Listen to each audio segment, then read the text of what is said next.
अब हम आ गए हैं यूनिट 4 पे, practices and support system for inclusive setup, define pedagogy and pedagogical strategies. Pedagogy क्या होती है? Pedagogy is an art and science of teaching, कि मतलब आप किस तरह से टीच करवा रहे हैं और लर्निंग कैसी हो रही है बच्चों की, वो आता है पेडागोजी के अंडर। मीन्स कि आपकी क्लास में आप किस तरह से स्टडी करवा रहे हैं, कौन कौन से मेथड्स यूज कर रहे हैं, क्या क्या प्रैक्टिसेस यूज कर रहे हैं और बच्चों को कितना समझ में आ रहा है, किस तरह से आप इफेक्टिव बना रहे हैं उनकी लर्निंग को, उसे कहा जाता है पेडागोजी। की ये जो है, ये क्या मेन कंसर्न है इसका, कि आप जो है अपना बेस्ट दे, मतलब टीचर जो है अपना बेस्ट वे दे बच्चों को समझाने का, ताकि बच्चों को अच्छी तरह से लर्न हो, उसे कहा जाता है पेडागोजी। इसमें कोई भी डेफिनेशन पेडागोजी की लिख सकते हैं, जैसे according to Wayne Menon, pedagogy refers to a process of characterising. देखिए पेडागोजी क्या है, पेडागोजी क्या, टीचर जो है बच्चों के लिए क्या अवेलेबल कर रही है, क्या अवेलेबल नहीं कर रही है, और जो भी एक्शन टीचर लेती है, जो भी स्ट्रेटेजीज बनाती है, लेसन प्लान करवाती है, मटेरियल यूज करती है, वो बच्चों के लिए कुछ ना कुछ फायदेमंद होना चाहिए, उनको उसका मतलब समझ आना चाहिए और उनकी लर्निंग उससे बेहतर होनी चाहिए। अब आ गया है पेडागोजिक स्ट्रेटजीज। पेडागोजिक स्ट्रेटजी, देखिए बच्चा कोई ऐसा नहीं है कि बिल्कुल ही उसको कुछ नहीं आता है और वो स्कूल में आया है सब कुछ टीचर पे डिपेंडेंट है। वो जो है अपनी अंडरस्टैंडिंग से भी बहुत सारी चीजें सीखता है, लर्निंग बाय डूइंग सीखता है, बचपन से ही जो है उसकी लर्निंग स्टार्ट हो जाती है फ्रॉम एट होम। तो अब जो बच्चा जो है स्कूल में आया है, तो टीचर को इस तरह की स्ट्रेटजीज उन बच्चों को देनी चाहिए जो उनको समझ आए, जो इफेक्टिव हो। कोई एक स्ट्रेटेजी टीचर नहीं बना सकती है कि वो सबके लिए यूनिवर्सलाइजेशन हो, कि भाई सबको समझ आ जाए, ऐसा नहीं होता। हर बच्चा यूनिक होता है, हर बच्चे को अलग मेथड से समझ आता है। लर्निंग इफेक्टिव बनाने के लिए टीचर को ऐसी स्ट्रेटजीज यूज करनी चाहिए ताकि बच्चों को अच्छी तरह से समझ आए। तो इसमें क्या होता है जो बच्चों के लिए हेल्पफुल हो, एक तो स्टार्टिंग में ही बच्चों को उनका ऑब्जेक्टिव पता होना चाहिए कि भाई हाँ, हम क्लास में स्टार्ट कर रहे हैं, अभी हमारा टॉपिक ये है, इसकी समरी ये है और ये हम पढ़ने वाले हैं। तो ये चीजें उन्हें पता होनी चाहिए। जो मेन की पॉइंट हो आपके लेसन प्लान के, वो आप बच्चों को बताइए, रीडिंग से बताइए, लेक्चर देके बताइए, डेमोन्स्ट्रेट करके बताइए, चाहे उनको प्रैक्टिकल करके दिखाइए। मतलब उसको एक समराइज, जैसे कि कोई भी चैप्टर हम स्टार्ट कर रहे हैं, उसको सबसे स्टार्टिंग में टीचर बता दे आज हम ये करने वाले हैं, इस चैप्टर में हमारे ये कंटेंट है और अब हम इसे डिटेल में करते हैं। तो इस तरह से टीचर को उन्हें बता देना चाहिए, रिटन डायरेक्शन देनी चाहिए, उन्हें वर्बल डायरेक्शन देनी चाहिए। तो इस तरह से अपने प्रोजेक्ट को स्टेप बाय स्टेप टीचर करवाए। तो ये है इसकी पेडागोजिकल स्ट्रेटजी। नेक्स्ट हमारा टॉपिक आ गया पीयर ट्यूटरिंग। ये आपका इंपॉर्टेंट टॉपिक है, 4 मार्क्स के हिसाब से भी इंपॉर्टेंट है एंड 16 मार्क्स के हिसाब से भी इंपॉर्टेंट है। जो इसमें advantages, disadvantages, objective and procedures, ये सब आते हैं। एंड सेकंड थिंग, मैं आपको इंपॉर्टेंट क्वेश्चन साथ के साथ बताती हुई चल रही हूँ और मैं अलग से उसके क्वेश्चन पेपर भी डाल दूंगी जो लास्ट 5 ईयर के थे। तो इसलिए, और प्लीज मेरा कोई पेड कोर्स नहीं है, मैंने कोई भी पेड कोर्स स्टार्ट नहीं कर रखा है। मैं सारा लेक्चर जो है पूरा डिफाइन करके यहाँ पे बताती हूँ, एक्सप्लेन करके। कोई मैं छोटी या ब्रीफ इंट्रोडक्शन यहाँ पे नहीं दे रही हूँ। तो इसलिए प्लीज पेड कोर्स का मेरे से मत पूछिए, मेरा कोई पेड कोर्स नहीं है। आई एम अ टीचर, मैं सिर्फ ये आपकी हेल्प के लिए आपको पढ़ा रही हूँ। ये जो है पीयर ट्यूटरिंग क्या होती है? पीयर ट्यूटरिंग होती है 1-to-1 इंटरेक्शन। 1-to-1 इंटरेक्शन का मतलब है कि एक बंदा एक बंदे को पढ़ा रहा है। मतलब जैसे कि आप अपने फ्रेंड सर्कल में हैं, आपको कुछ चीज समझ नहीं आती, तो कई बार हम टीचर से पूछने की बजाय अपनी फ्रेंड से पूछते हैं कि आप ये चीज मुझे बता सकते हो, ये टॉपिक मुझे समझ नहीं आया, तो आपका फ्रेंड वो आपके लिए सॉल्व कर देता है। जरूरी नहीं है सिर्फ आपके फ्रेंड को ही पीयर ट्यूटरिंग में कहा जाता है। इसमें किस किस पर्सन को इन्वॉल्व किया गया है? पीयर ट्यूटरिंग में आपका पीयर आपको पढ़ा सकता है, आपका एल्डर स्टूडेंट मतलब आपके सीनियर जो हैं, आप उससे कोई प्रॉब्लम पूछ सकते हैं, वो सॉल्व कर सकते हैं, और एक्सपर्ट टीचर आपको ट्यूटरिंग रोल दे सकती है। तो इसे कहा जाता है पीयर ट्यूटरिंग। और पीयर ट्यूटरिंग जो होती है वो आपको और भी एनहांस करती है। जो पूरा इस बुक का मोटो है, क्रिएटिंग एन इंक्लूसिव स्कूल, मतलब इंक्लूसिव स्कूल बनाने में पीयर ट्यूटरिंग आपकी बहुत ज्यादा हेल्प करती है। ट्यूटरिंग जो है वो एक काफी अच्छा कॉन्सेप्ट है, लेकिन अभी तक जो है गवर्नमेंट ऑफ इंडिया की तरफ से और एजुकेशनिस्ट की तरफ से उसको जो है थम्स अप नहीं मिला है प्रॉपर कि भाई आप इसे स्टार्ट कर सकते हैं। लेकिन इंडिया जैसी कंट्री में जहां पे बच्चे बहुत ज्यादा क्वांटिटी में और टीचर कम शॉर्टेज में है, तो वहां पे पीयर ट्यूटरिंग की जो है वो स्टार्ट की जा सकती है कॉन्सेप्ट, जो कि बहुत ही फायदेमंद होगा बच्चों के लिए। पीयर ट्यूटरिंग जो होती है वो बहुत ही इफेक्टिव होती है आपकी इंक्लूसिव स्कूल वाले कॉन्सेप्ट के साथ, क्योंकि जहां पे स्पेशल बच्चे होंगे, मान लीजिए क्लास में इतने सारे स्पेशल बच्चे हैं, टीचर जो है 1-on-1 उनकी नीड पूरी नहीं कर पा रही है, तो पीयर ट्यूटरिंग से जो है वो काफी हेल्प मिल सकती है उन बच्चों को। जैसे उनके पीयर को ये पता होगा कि उस बच्चे को लिखने में दिक्कत आ रही है, उसको बोलने में दिक्कत आ रही है, या वो रिकॉल मुश्किल से कर पाता है, तो पीयर्स जो हैं वो बहुत अच्छी हेल्प कर सकते हैं अपने फ्रेंड्स की। तो इससे फ्रेंडशिप बॉन्ड भी बढ़ता है उनका। और पीयर ट्यूटरिंग जरूरी नहीं है कि अपने एज मेट ही करवाएं, क्रॉस एज ट्यूटरिंग भी होती है इसमें और सेम एज ट्यूटरिंग भी होती है। मतलब आपके सीनियर भी करवा सकते हैं और आपके फ्रेंड सर्कल भी करवा सकता है। अब इसके मेन ऑब्जेक्टिव क्या आ गए हैं? ऑब्जेक्टिव देखिए, इसके 3 ऑब्जेक्टिव हैं। आपको इसमें रटने की मैं कह रही हूं कोई जरूरत नहीं है, पूरा पैराग्राफ पढ़ने की कोई जरूरत नहीं है। जितना मैं समझा रही हूं आप उतना अपना खुद से बना के लिख सकते हैं। इसमें 3 डोमेन पे काम होता है। फर्स्ट है इसका कोग्निटिव, सेकंड है सोशल एंड देन है साइकोमोटर। कोग्निटिव में क्या होता है, वो अपनी मेंटल पावर को, अपनी थिंकिंग लेवल को, अपनी रिकॉल लेवल को जो है बढ़ाते हैं। कैसे बढ़ाते हैं, जैसे कि मान लीजिए उसमें स्पेलिंग रिकॉल करवाई जा रही है, अर्थमेटिक रिकॉल करवाया जा रहा है, इस तरह से उनको ट्यूशन दी जा रही है जिसमें कि वो अपनी मेंटल स्किल्स को एनहांस करते हैं। वो होता है फर्स्ट टाइप, इनका फर्स्ट ऑब्जेक्टिव। देन है सेकंड में क्या होता है, उनकी सोशल बात की जाती है। सोशल डोमेन मतलब कि जहां पे वो कॉपरेट करके पढ़ाएं। अब एक बच्चा है, वो टीचर से मान लो क्वेश्चंस नहीं पूछ सकता है, वो अपने पेयर ग्रुप से पूछता है कि आपने ये कर लिया है ये होमवर्क, मुझे ये क्वेश्चन समझ नहीं आया था, या इसका कल टेस्ट है, आप मुझे समझा दीजिए। तो बच्चा अपनी लैंग्वेज में उसे बताता है। ये इस तरह से होता है क्योंकि बच्चे हर चीज को जो है अपनी डे टू डे लाइफ से जोड़ के बनाते हैं। जैसे फॉर एग्जाम्पल अभी मेरी क्लास में मैं जैसे साइंस की टीचर हूं, तो अभी मेरी क्लास में एक फैमिली चैप्टर था।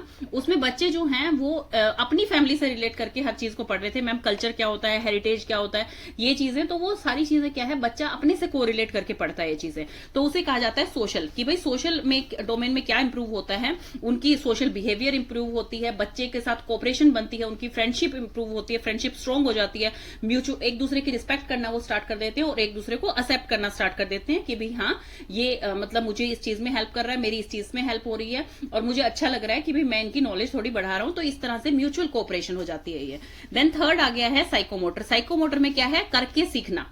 साइकोमोटर का मतलब है जैसे कि हैंड्स वाली एक्टिविटी है, हैंड राइटिंग है, कोई चीज करके सीख रहा है बच्चा, इंप्रूव कर रहा है उस चीज को, वो आती है साइकोमोटर में। तो ये 3 चीजें जो है इंप्रूव की जा सकती है। ऑब्जेक्टिव है मेन ऑब्जेक्टिव कॉग्निटिव का है जो मेंटल स्किल, सोशल का है जो फ्रेंडशिप और आपका सोशल जो है कोऑपरेशन बढ़ाता है, साइकोमोटर में है जो करके सीखने वाली एक्टिविटी है, जैसे स्किल्स ऑफ हैंड राइटिंग आपकी इंप्रूव होती है। लेकिन पीयर ट्यूटरिंग जो है वो एक आप मतलब वैसे नहीं ले सकते हैं कि भाई ये एक मेन टीचिंग है, इस तरह से आप नहीं कर सकते हैं। ये एक हेल्प है, एक सब्स्टिट्यूट की तरह काम कर सकता है, बट इसे प्रॉपर सब्स्टिट्यूट नहीं मान सकते हैं हम रेगुलर टीचिंग का, कि भाई रेगुलर टीचिंग में टीचर ने पढ़ा दिया, अगर बच्चों को समझ नहीं आया तो पीयर टीचिंग से आप सीख लेंगे, तो ऐसा नहीं है। पीयर ट्यूटरिंग जो होती है वो एक सपोर्टिव रोल प्ले करता है। जैसे इसमें लिखा हुआ है peer tutor are not considered as the substitute for the regular teacher और regular class teacher. Peer tutor has to play a supportive role by providing remedial instructions, कि भाई वो एक सपोर्टिंग रोल प्ले कर सकता है कि भाई टीचर ने ये इस तरह से समझाया था, तो पीयर ग्रुप ने आपस में जो है, या किसी सीनियर से जब आपने कोई क्वेश्चन किया तो उन्होंने ऐसे आंसर दिया कि भाई जो एडिशनल इन्फॉर्मेशन हो जाएगी, भाई टीचर ने तुम्हें इस तरह समझाया था, वो बिल्कुल करेक्ट था, मैं तुम्हें इस तरह से बताता हूँ ये चीज, मतलब वही चीज को थोड़ी और वे में समझाना, अनदर इन्फॉर्मेशन देना, तो उसे कहा जाता है कि भाई एक रिमीडियल इंस्ट्रक्शंस टाइप दे दी है, तो वो होती है आपकी पीयर टीचिंग। पीयर टीचिंग आप खुद से नहीं कर सकते कि भाई जैसे बच्चे सोचे मैं उसे पढ़ा देता हूं, ये ऐसे नहीं होता है। टीचर सेलेक्ट करती है पीयर ट्यूटरिंग के लिए, प्रॉपर जो है उनकी मेंटरशिप में होता है, ये टीचर खुद सेलेक्ट करती है कि भाई आप पीयर ट्यूटरिंग कर सकते हैं, आप हेड करेंगे इसे, आप समझा सकते हैं, तो वो टीचर अपने हिसाब से सेलेक्ट करती है। जैसे कि टीचर मॉनिटर बनाती है अपनी क्लास में, जो उसे लगता है कि कैपेबल बच्चा है, वो एबिलिटी है जिसमें मॉनिटर बनने की, वो उसे मॉनिटर बनाती है क्लास का, उससे सारी इंस्ट्रक्शंस लेती है कि बच्चों के बारे में बताइए ये सब कुछ। तो वही होती है पीयर ट्यूटरिंग में कि टीचर खुद सिलेक्ट करती है उस बच्चे को। मैंने आपको बताया ये ओवरऑल सुपरविजन में होता है टीचर की। इसमें क्या होता है, सारा स्कूल करिकुलम को ही फॉलो किया जाता है और बिल्कुल सिस्टमेटिकली अरेंज किया जाता है। ये खुद कोई बच्चा जाके वो टीचर नहीं बन सकता है किसी का भी। ये जो होता है ये सुपरविजन ओवर टीचर होता है। टीचर बनाएगी जिस बच्चे को कि आप पीयर ट्यूटर करवाइए, इससे आप ट्यूटर बनिए, आप ट्यूटी बनिए और फिर आप समझिए इस चीज को, रिकॉल करवाएगी टीचर, या फिर उसकी इन्फॉर्मेशन में ऐड करवाएगी, उसकी प्रियोर इन्फॉर्मेशन थी उसमें कोई चीज ऐड करवा रही है, तो इस टाइप से टीचिंग जो है under the supervision of teacher होती है। देन है पीयर ट्यूटरिंग का प्रोसीजर क्या है, अब किस स्टेप से होती है। देखिए फर्स्ट है डेमोन्स्ट्रेशन प्रोसीजर। डेमोन्स्ट्रेशन जैसे हम सबको पता है कि टीचर सबसे पहले जाके कुछ भी चीज आपको बताती है डिटेल में, और फिर उसके बाद जो है स्टेप वाइज वो आपको जैसे जैसे बताती जाएंगी आप उस चीज को फॉलो करते जाएंगे। फॉर एग्जाम्पल आप आर्ट बना रहे हैं, टीचर आपको कोई नई चीज इंट्रोड्यूस करवा रही है, जैसे एक सीनरी बनवा रही है, तो सबसे पहले टीचर ने उसमें माउंटेन्स बनवाए आपको, तो आप सब माउंटेन्स बनाएंगे, और फिर उसके बाद टीचर स्टेप वाइज आपको बताएगी, मतलब फर्स्ट स्टेप वो है, सेकंड स्टेप ये है। तो इसी तरह से होता है डेमोन्स्ट्रेशन प्रोसीजर। इसको कहा जाता है शो डू एक्टिविटी। शो का मतलब है टीचर आपको करके दिखाएगी, डू का मतलब है आप खुद करेंगे फिर उस चीज को, उसी टास्क को।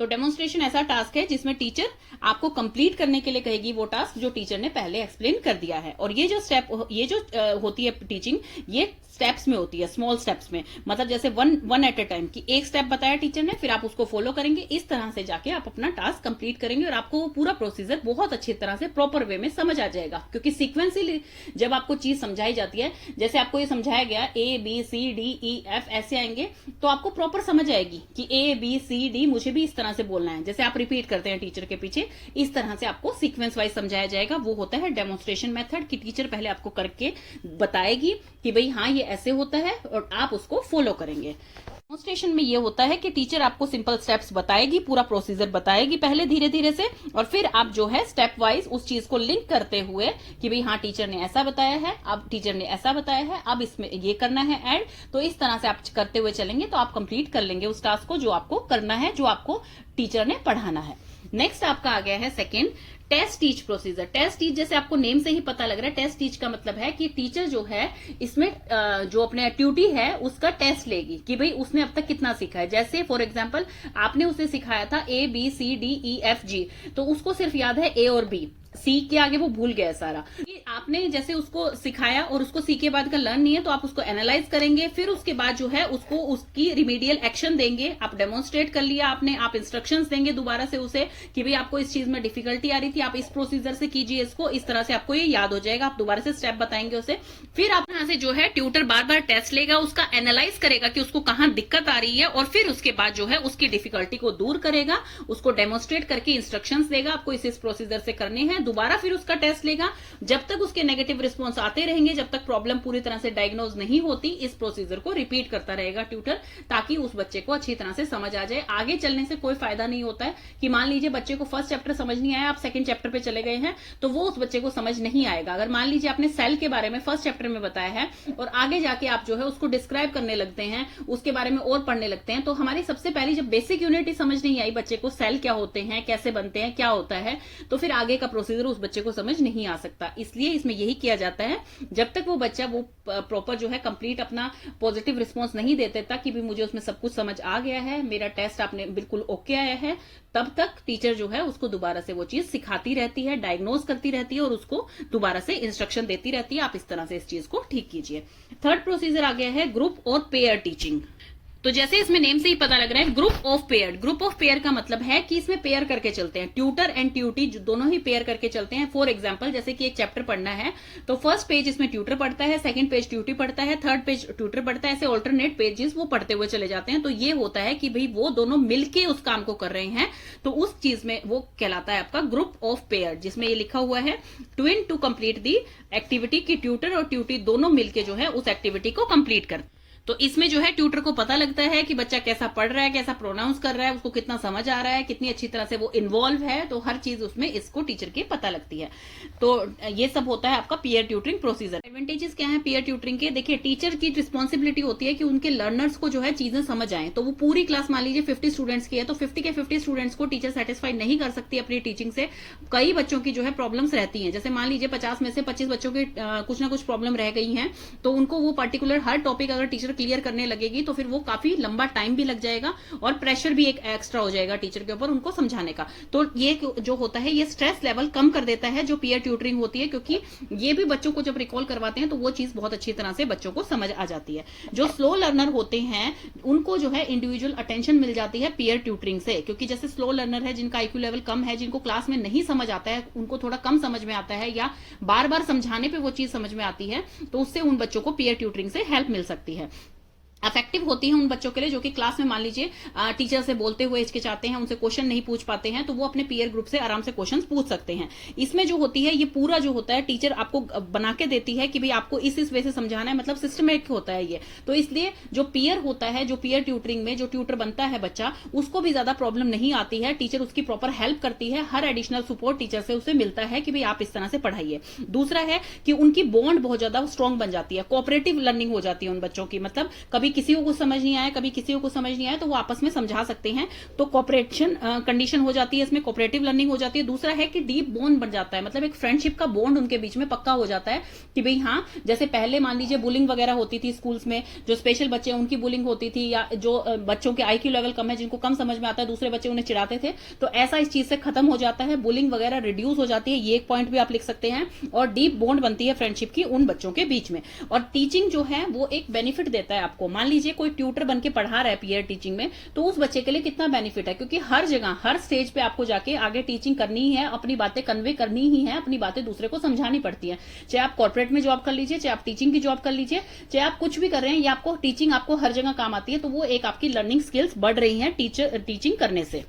और ये मैंने आपको पहले बता दिया है कि जो स्पेशल नीड के बच्चे होते हैं उनकी एक एक बच्चों की जो है नीड पूरी करती है, और टीचर जो है इसमें प्रॉपर हेल्प करती है उस ट्यूटर की, जो बच्चा इसमें ट्यूटर का रोल प्ले करता है पीयर टीचिंग में। और हर फेज जो होती है इसमें वो सुपरवाइज की जाती है और इवेल्युएट किया जाता है कि वो इफेक्टिव हो रही है कि नहीं हो रही है। ऐसा ही नहीं है कि किसी को भी जो है पीयर ग्रुप का ट्यूटर बना दिया है तो वो बच्चा समझा रहा है, दूसरों को नहीं समझ आ रहा है, तो ऐसा नहीं होता है। उस चीज को प्रॉपर ऑर्गेनाइज करके टीचर देती है, उस चीज को प्रॉपर सुपरवाइज करती है टीचर कि ये किस तरह से समझा रहा है दूसरे बच्चे को, उसको इफेक्टिवली लर्न हो रहा है या नहीं हो रहा है, उसकी प्रॉब्लम सोल्व हो रही है या नहीं हो रही है।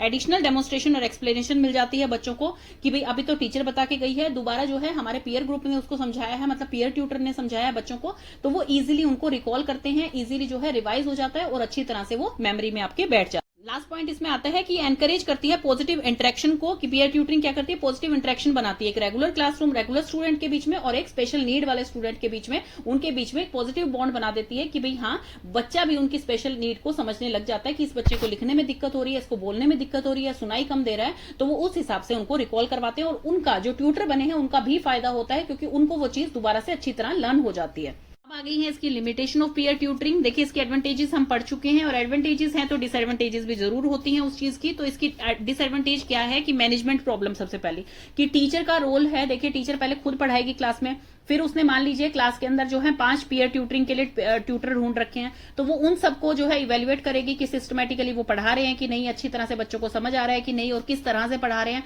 तो सब चीजें इवेल्युएट करना, वो चीज भी जो है मैनेज करनी बड़ी मुश्किल हो जाती है टीचर के लिए।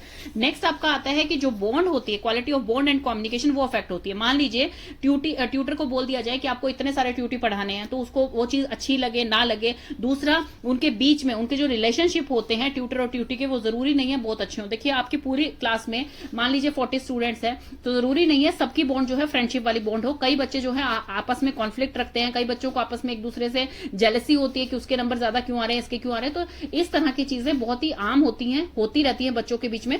तो वो चीज एक जो है वो कॉन्फ्लिक्ट पैदा कर सकती है कि ट्यूटर और ट्यूटी की आपस में रिलेशनशिप अच्छे नहीं है, तो फिर पीयर ट्यूटिंग जो है वो इतनी सक्सेस अचीव नहीं कर पाएगी। और अगर मान लीजिए ट्यूटर जो है वो बहुत ज्यादा ट्रेंड नहीं है, प्रॉपरली ट्रेंड नहीं है, तो वो अपने ट्यूटी को जो है हो सकता है गलत इन्फॉर्मेशन दे दे या अच्छी तरह से ना पढ़ा पाए। तो इसलिए ये 4 इसकी लिमिटेशन हो गई हैं। आपको बता रही हूँ कुछ गाइडलाइंस, ये जो है ये इंपॉर्टेंट नहीं है आपके लिए, आपको सारे पॉइंट्स पढ़ने की जरूरत नहीं है, मैं सिर्फ इसलिए बता रही हूँ ताकि पीयर ट्यूटरिंग आपको समझ आ जाए होती क्या है, आप खुद बना के लिख सके।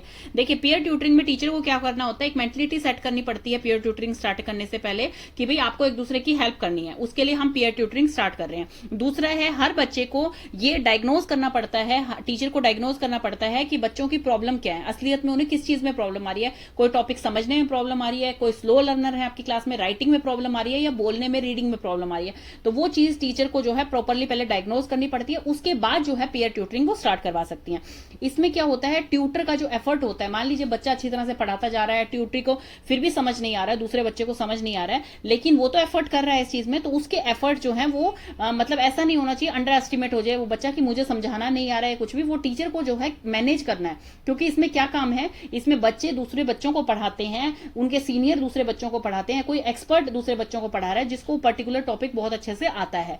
तो इस चीज को सारे को सुपरवाइज कौन करती है, टीचर ही करती है। तो टीचर का ही काम है कि हर चीज को, क्लास को जो है मेंटेन करके रखा जाए, एक दूसरे का हेल्पिंग नेचर बनवाऊं, सोशल जो है वो बेनिफिट दूं उन बच्चों को, और इस तरह से जो है लर्निंग मटेरियल प्रॉपर प्रोवाइड करवाऊं कि बच्चे जो हैं, अगर ट्यूटर मैं किसी को अपॉइंट कर रही हूं तो उसको इतनी नॉलेज होनी चाहिए कि भाई आपको किस मेथड से दूसरे बच्चे को पढ़ाना है। ऐसा ना हो कि टीचर ने उसे ट्यूटर बना दिया लेकिन उस बच्चे को ही प्रॉपरली पता नहीं है वो कैसे पढ़ाना है और वो गलत इन्फॉर्मेशन दूसरे बच्चे को कन्वे कर रहा है, तो वो चीज बहुत ही गलत हो जाती है। तो इसलिए टीचर को हर चीज का ध्यान रखना है कि उनके बीच में रिलेशनशिप अच्छे होने चाहिए, कि भाई वो एक दूसरे से कॉन्फ्लिक्ट वाला नेचर ना रखे, फ्रेंडशिप वाला नेचर रखें। दूसरा, उस बच्चे को स्टेप वाइज टीचर बताए कि आपको इस तरह से ये चीज समझानी है, ये स्टेप्स हैं इसमें, प्रॉपर सिस्टमैटिक वे में बनाएं। तो इसे कहा जाता है पीयर ट्यूटरिंग। ये क्वेश्चन आपका इंपॉर्टेंट है, इसे मार्क कर लीजिए आप। नेक्स्ट टॉपिक है कोऑपरेटिव लर्निंग। कोऑपरेटिव लर्निंग, जैसे नेम से ही पता लग रहा है कोऑपरेटिव। कोऑपरेटिव का मतलब होता है मिलजुल के करने वाला काम, एक दूसरे से शेयर करके फिर करने वाला काम, वो होता है कोऑपरेटिव लर्निंग, की भी साथ में कर रहे हैं सारे। अब देखिए मैं इजी लैंग्वेज में आपको बताती हूँ। एक टीचर पढ़ा रही है इतने सारे स्टूडेंट्स को, कि 40 स्टूडेंट्स है, उसको एक टीचर पढ़ा रही है, वो अपनी बातें कन्वे कर रही है, अपनी नॉलेज कन्वे कर रही है उन बच्चों को, टॉपिक समझा रही है। जरूरी नहीं है हर बच्चे को एक ही मेथड से समझ आता हो। कुछ बच्चे ऐसे हो सकते हैं जिनको जो है टीचर टीचर के समझाने से समझ आ जाए। कुछ बच्चे ऐसे होते हैं टीचर जो एड्स यूज कर रही हैं जैसे कि चार्ट के थ्रू या फिर कोई 3D ऑब्जेक्ट्स के थ्रू उन्हें ज्यादा अच्छा समझ आए। कुछ बच्चे होते हैं जिन्हें प्रैक्टिकल नॉलेज देके ज्यादा अच्छा समझ आता है कि रियल लाइफ की नॉलेज से ज्यादा अच्छा समझ आता है। तो मतलब हर बच्चे का सोचने का और समझने का तरीका अलग होता है। तो एक तो टीचर सबको समझा रही है तो हर किसी के लिए मेथड अलग यूज करने पड़ रहे हैं टीचर को। एक होती है कोऑपरेटिव लर्निंग, मतलब कि कोलैबोरेशन में लर्निंग, कि टीचर ने उन्हीं 40 बच्चों का ग्रुप बना दिया, 5-5 करके ऐसे ग्रुप बना दिए टीचर ने, और उन बच्चों को इस तरह से बिठा दिया, अरेंज कर दिया एक ग्रुप में कि भाई वो बच्चे आपस में शेयरिंग करके पढ़ सके। अब एक बच्चे को हो सकता है कि वो टॉपिक मैम का समझाया हुआ जो मैम ने ओरली बोल के समझाया था वो बड़ा अच्छा समझ आ गया। दूसरा बच्चा जो है उसे अपनी प्रेजेंट लाइफ, जो अभी डे टू डे लाइफ में हम एक्टिविटीज करते हैं, उससे रिलेट करके बच्चे को समझाए। तीसरा जो है टॉपिक कि उस बच्चे को एग्जाम्पल्स दे और अच्छी तरह से बताए। चौथा जो है उसको किसी और तरीके से समझाए। तो मतलब उसमें क्या होता है, सबकी लर्निंग बेस्ट हो जाती है, सबके स्किल्स डेवलप हो जाते हैं। कौन कौन से स्किल्स डेवलप होते हैं, सारे एक दूसरे को हेल्प करेंगे। किसी बच्चे को कोई पर्टिकुलर लाइन नहीं समझ आए, कोई पर्टिकुलर टॉपिक नहीं समझ आया, तो वो दूसरा बच्चा उसे समझाएगा। कई बार हो सकता है उस दूसरे को ना समझ आए तो तीसरा बच्चा समझाएगा। यहाँ पे जो ग्रुप बनाए जाते हैं कोऑपरेटिव लर्निंग में, वो बनाए जाते हैं किस बेसिस पे कि बच्चा जो है उसमें ऐसे नहीं कि एक जो टॉपर बच्चे हैं क्लास के उन 5 का अलग ग्रुप बना दिया, नहीं। ग्रुप ऐसे बनाए जाते हैं जिसमें लो, मीडियम और हाई एकेडमिक लेवल का बच्चा होगा, तो उन बच्चों को अच्छी तरह से समझ आएगा। इसमें क्या होगा कि जब वो सारे बच्चे आपके पास लो, मीडियम, हाई सब एकेडमिक लेवल के बच्चे हैं, तो वो क्या करेंगे, उनकी एकेडमिक स्किल्स इंक्रीज होंगी। अब जो बच्चों को कम समझ में आता है उन बच्चों को अच्छा समझ में आएगा। हो सकता है किसी बच्चे को जो है कोई चीज ज्यादा अच्छी समझ आ रही है, कोई आंसर बहुत अच्छे वे में बना पा रहा है। तो हर किसी की अलग अलग एक्सपर्टीज होती है, हर बच्चा यूनिक है और हर बच्चा जो है किसी ना किसी चीज में परफेक्ट होता है। तो इस तरह की कोऑपरेटिव लर्निंग से बच्चों की एक तो असिस्टेंस मिलेगा दूसरे बच्चे को कि भाई हाँ, इन दोनों ने मुझे ये चीज तरीका बताया तो ये तरीका अच्छा है। फॉर एग्जांपल मैं आपको देती हूँ इसमें इजी सा एग्जांपल। जैसे अभी एक चैप्टर चल रहा है फैमिली, अब उसमें अलग अलग क्वेश्चंस पूछे गए हैं। एक बच्चा है जो बुक से ही उस चीज को रटे जा रहा है, उसे समझ ही नहीं आ रहा है। तो उसमें क्वेश्चन पूछा गया है कि आपकी फैमिली जो है आपके क्लोज रिलेशन में क्यों है। तो दूसरा बच्चा उसको एग्जांपल देके बताता है कि फॉर एग्जांपल आप अपने पेरेंट्स के साथ घर पे होते हो तो आप सेफ महसूस करते हो, तो आप लिखोगे सेफ एंड सिक्योर। दूसरा, आपको कोई प्रॉब्लम होती है तो आप अपने फादर को जाके बताते हो या मदर को जाके बताते हो, वो आपसे एल्डर हैं, वो आपका डिसीजन लेते हैं। तो इस तरह से वो पॉइंट्स बच्चे को समझाता है, तो उसको बड़ा अच्छा समझ आता है कि भाई हाँ, अभी तक तो मैं रट रहा था, मुझे कुछ भी नहीं समझ आ रहा था, लाइन जो मेरी बुक में लिखी हुई है आपने बताया तो बड़ी अच्छी तरह से समझ आ गया। तो इस तरह से बच्चे एक दूसरे को एग्जाम्पल्स देके समझाते हैं रियल लाइफ से। बच्चे में देखिए अलग स्किल होते हैं। कोऑपरेटिव लर्निंग में फायदा क्या होता है, हर तरह के स्किल बच्चे के डेवलप होते हैं, हर तरीके की लर्निंग मिलती है उसे। क्यों, कोई किसी बच्चे के एकेडमिक स्किल्स बहुत अच्छे होंगे, किसी के सोशल स्किल्स बहुत अच्छे होंगे, किसी को जो है क्वेश्चंस पूछने का तरीका अच्छा होगा, किसी को जो है दूसरे बच्चे की हेल्प करने में अच्छा लगता होगा, कोई आंसर्स बहुत अच्छे बनाता होगा। तो हर किसी का मिलके जब इतने सारे बच्चे एक ग्रुप में मिलेंगे तो हर किसी की एक्सपर्टीज जब वहां पे काम करेगी तो वो आपकी लर्निंग को और भी बेहतर बनाएगी। तो इसमें क्या होता है, all member help each other, सब एक दूसरे की हेल्प करते हैं। मिक्स बच्चे हैं, यूं नहीं है कि सारे इंटेलिजेंट भर दिए हैं या सारे के बच्चे जो हैं वो लो हैं एकेडमिक स्किल में, ऐसा नहीं है। सब मिक्स बच्चे हैं, लो भी है, मीडियम भी हैं एंड हाई एकेडमिक स्किल वाले बच्चे भी हैं। तो इस चीज से क्या चीज अपॉर्चुनिटीज मिलती हैं बच्चों को, जैसे कि इसमें लिखा हुआ है, ये जो है अपॉर्चुनिटी देता है बच्चों को कि उनकी जो है एकेडमिक स्किल्स बढ़ सकें, सोशल स्किल बढ़े, कि वो लिसन करें, दूसरे बच्चे को सुनेंगे तो उन्हें अच्छा समझ आएगा, और अपनी अपनी टर्न का वेट करें कि भाई हाँ अब इसकी टर्न है, अब ये बोल रहा है अपना एग्जाम्पल तो मैं भी अपना एग्जाम्पल दूंगा। तो उससे हो सकता है बच्चों को जितने एग्जाम्पल्स मिलेंगे उतना ही उन्हें ज्यादा अच्छा समझ आएगा। क्वेश्चंस आप पूछ सकते हैं इजीली वहां पे। आप जो है असिस्टेंस, मतलब जैसे आपको अभी तक समझ नहीं आ रहा था, ये चीज जो है मुझे यहां तक समझ आई है, मुझे इसका अच्छी तरह से वे नहीं समझ आ रहा है, तो दूसरा बच्चा आपको असिस्ट करेगा, टीचर भी आपको असिस्ट करेगी। इवन ऐसा नहीं है कि टीचर ने ग्रुप बना के और छोड़ दिया है, कोऑपरेटिव लर्निंग में ऐसा नहीं होता है। टीचर ऑब्जर्व करती है उन ग्रुप्स को, टीचर प्रॉपर टीम लीडर बनाती है। वो प्रोसीजर मैं पूरा बताती हूँ आपको भी कि उसमें क्या क्या बनता है, ये मैंने स्टेप्स पूरे लिख रखे हैं, वो मैं बताती हूँ आपको। यहाँ पे क्या है, फिर उस बच्चे को जो है असिस्टेंस मिलता है, आंसर करते हैं क्वेश्चंस के सारे बच्चे मिलके, तो हर किसी को एक सजेशन मिलता है, गुड मैनर्स बढ़ते हैं, डिसिप्लिन बढ़ता है उनका, और वो पॉजिटिव एनवायरनमेंट बना पाते हैं क्लास में, क्योंकि उन्हें सब चीजें जो है उन्हें पता है, ग्रुप में समझ आएंगी। और इसी से क्या होता है, जब आपका पीयर ग्रुप आपको लगता है कि उसको ये चीज आती है, उसको ये चीज आती है, तो बच्चा भी मोटिवेट होता है कि नेक्स्ट टाइम से मैं भी पढ़ के जाऊंगा, ये पर्टिकुलर टॉपिक मैम जो ग्रुप में देंगी मैं भी पर्टिकुलर इस चीज को पढ़ के जाऊंगा। तो कोऑपरेटिव लर्निंग जो होती है वो बच्चों को एक साथ लेके आती है, इससे बच्चों की फ्रेंडशिप बढ़ती है, बॉन्ड अच्छा होता है, और ये बुलिंग वगैरह जो है वो रिड्यूस हो जाती है, इस तरह की चीजें खत्म हो जाती है हमारे क्लासरूम में। तो ये जो है ये इंक्लूसिव लर्निंग के लिए बहुत ही अच्छा कॉन्सेप्ट है, क्योंकि इसमें जो स्पेशल नीड वाले बच्चे हैं, मान लीजिए हर ग्रुप में एक एक बच्चा स्पेशल नीड का टीचर ने रखा है, तो उस बच्चे की भी कोऑपरेटिव लर्निंग से बहुत ही फायदा होता है। उस बच्चे को भी बहुत सारी अपॉर्चुनिटीज मिलती हैं कि वो टीचर से मान लीजिए बार बार नहीं पूछ सकता है।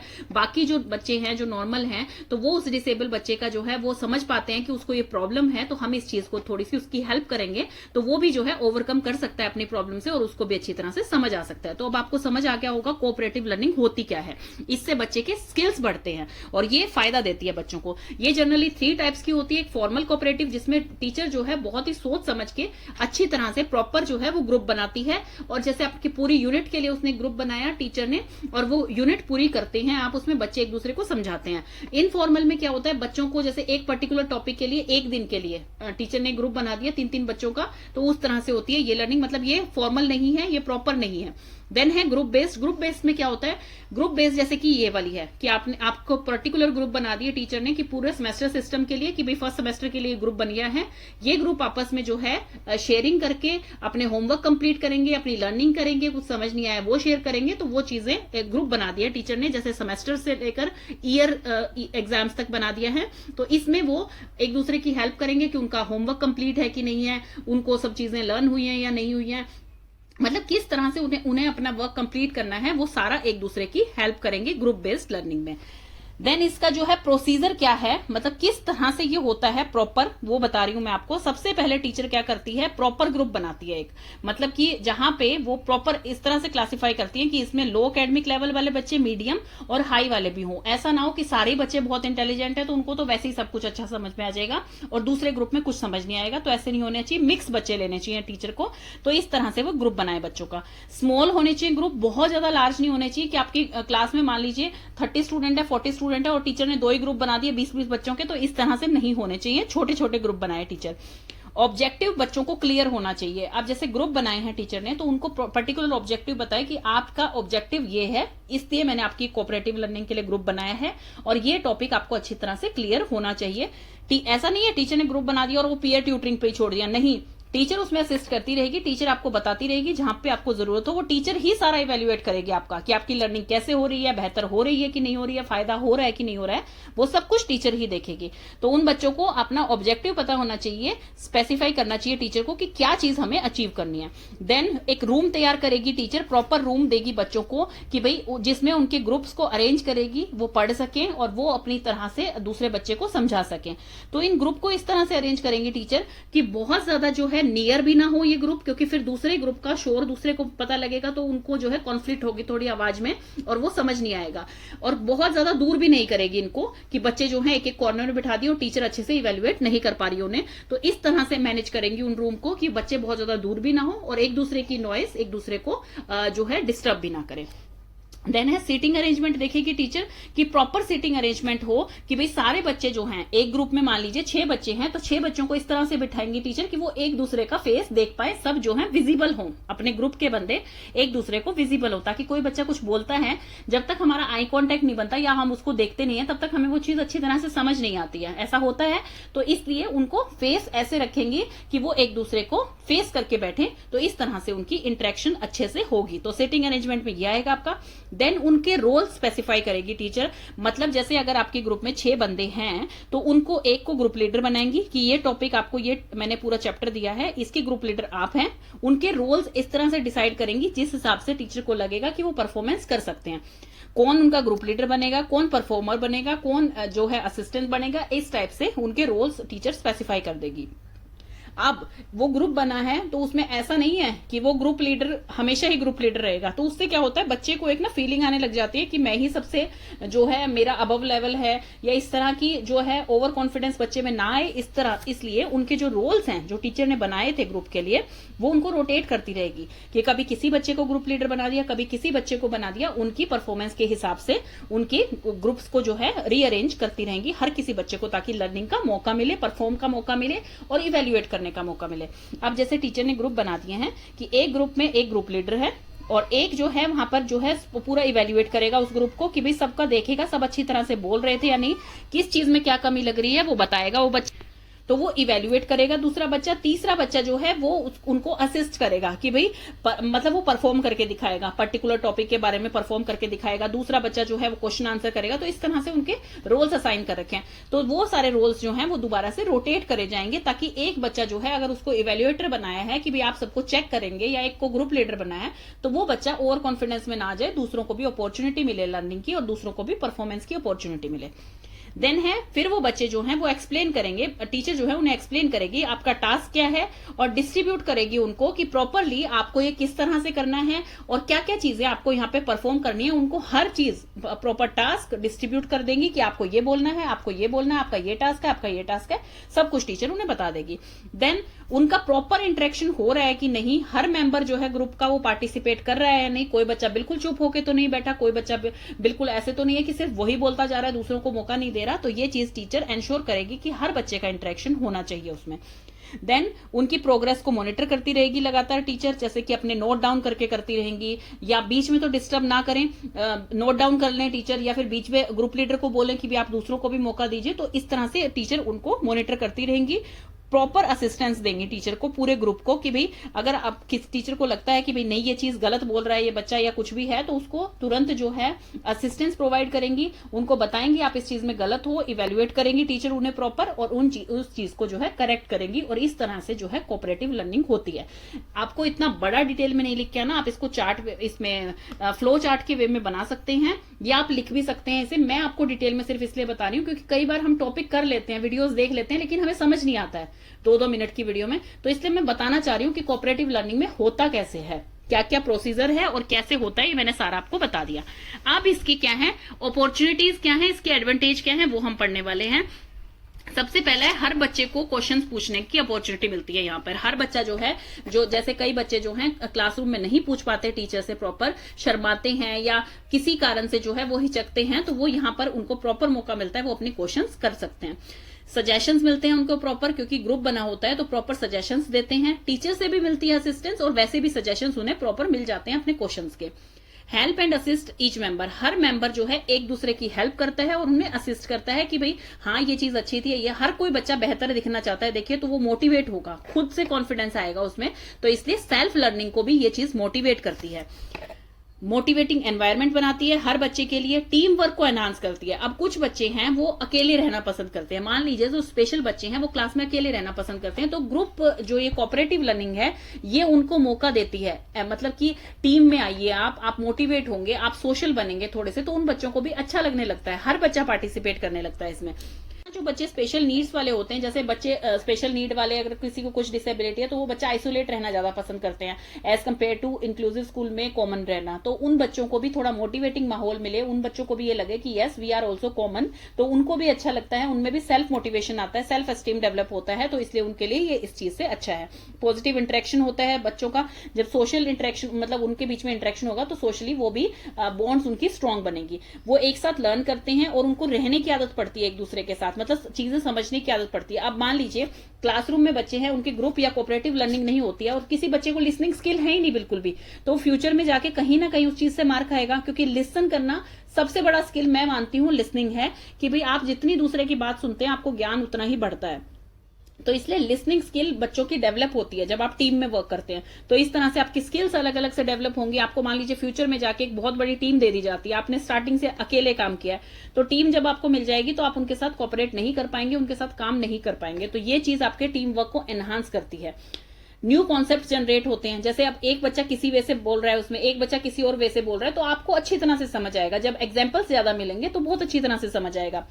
इसमें मेंटल स्किल्स भी आपकी जो है डेवलप होती हैं, इसमें सेल्फ लर्निंग मोटिवेट होती है, सेल्फ लर्निंग आप कर सकते हैं और वो आपकी मोटिवेट होती है। क्यों? क्योंकि जब आप दूसरे बच्चों को देखेंगे तो आपको मोटिवेशन आएगी कि आज मुझे जाके सारा चैप्टर पढ़ना है, क्योंकि कल मेरी ड्यूटी है ये। मैडम जैसे जैसे ड्यूटी देती हैं, आप ग्रुप में होते हैं तो आपका भी मन करता है कि मैं इसके बारे में कुछ बोलूं, तो इसलिए बच्चे खुद मोटिवेट होते हैं सेल्फ लर्निंग के लिए। तो ये चीज आपको इस तरह से मोटिवेट करती है। मैंने आपको बुक से ज्यादा बता दिया है और बहुत अच्छी तरह से कॉन्सेप्ट समझा दिया है। होप सो आपको समझ आया हो। Thank you.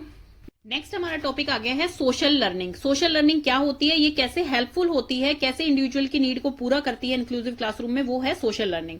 देखिए सोशल लर्निंग का मतलब क्या है कि सोशल कॉन्टेक्स्ट में हम कुछ लर्न करते हैं, मतलब दूसरों को देख के जब हम कुछ सीखते हैं उसे कहा जाता है सोशल लर्निंग। तो ये लर्निंग वो होती है कि people learn from one another, एक दूसरे से सीखते हैं। जैसे सोशल हम किसे कहते हैं, अब सोशल मीडिया है, आपका फेसबुक है, इंस्टाग्राम है, ये एक सोशल मीडिया है कि भाई यहाँ पर हम दूसरे लोगों की जो है सारी रील्स देखते हैं, उनके बारे में सीखते हैं, उनको फॉलो करते हैं, कोई सत्संग फॉलो करते हैं।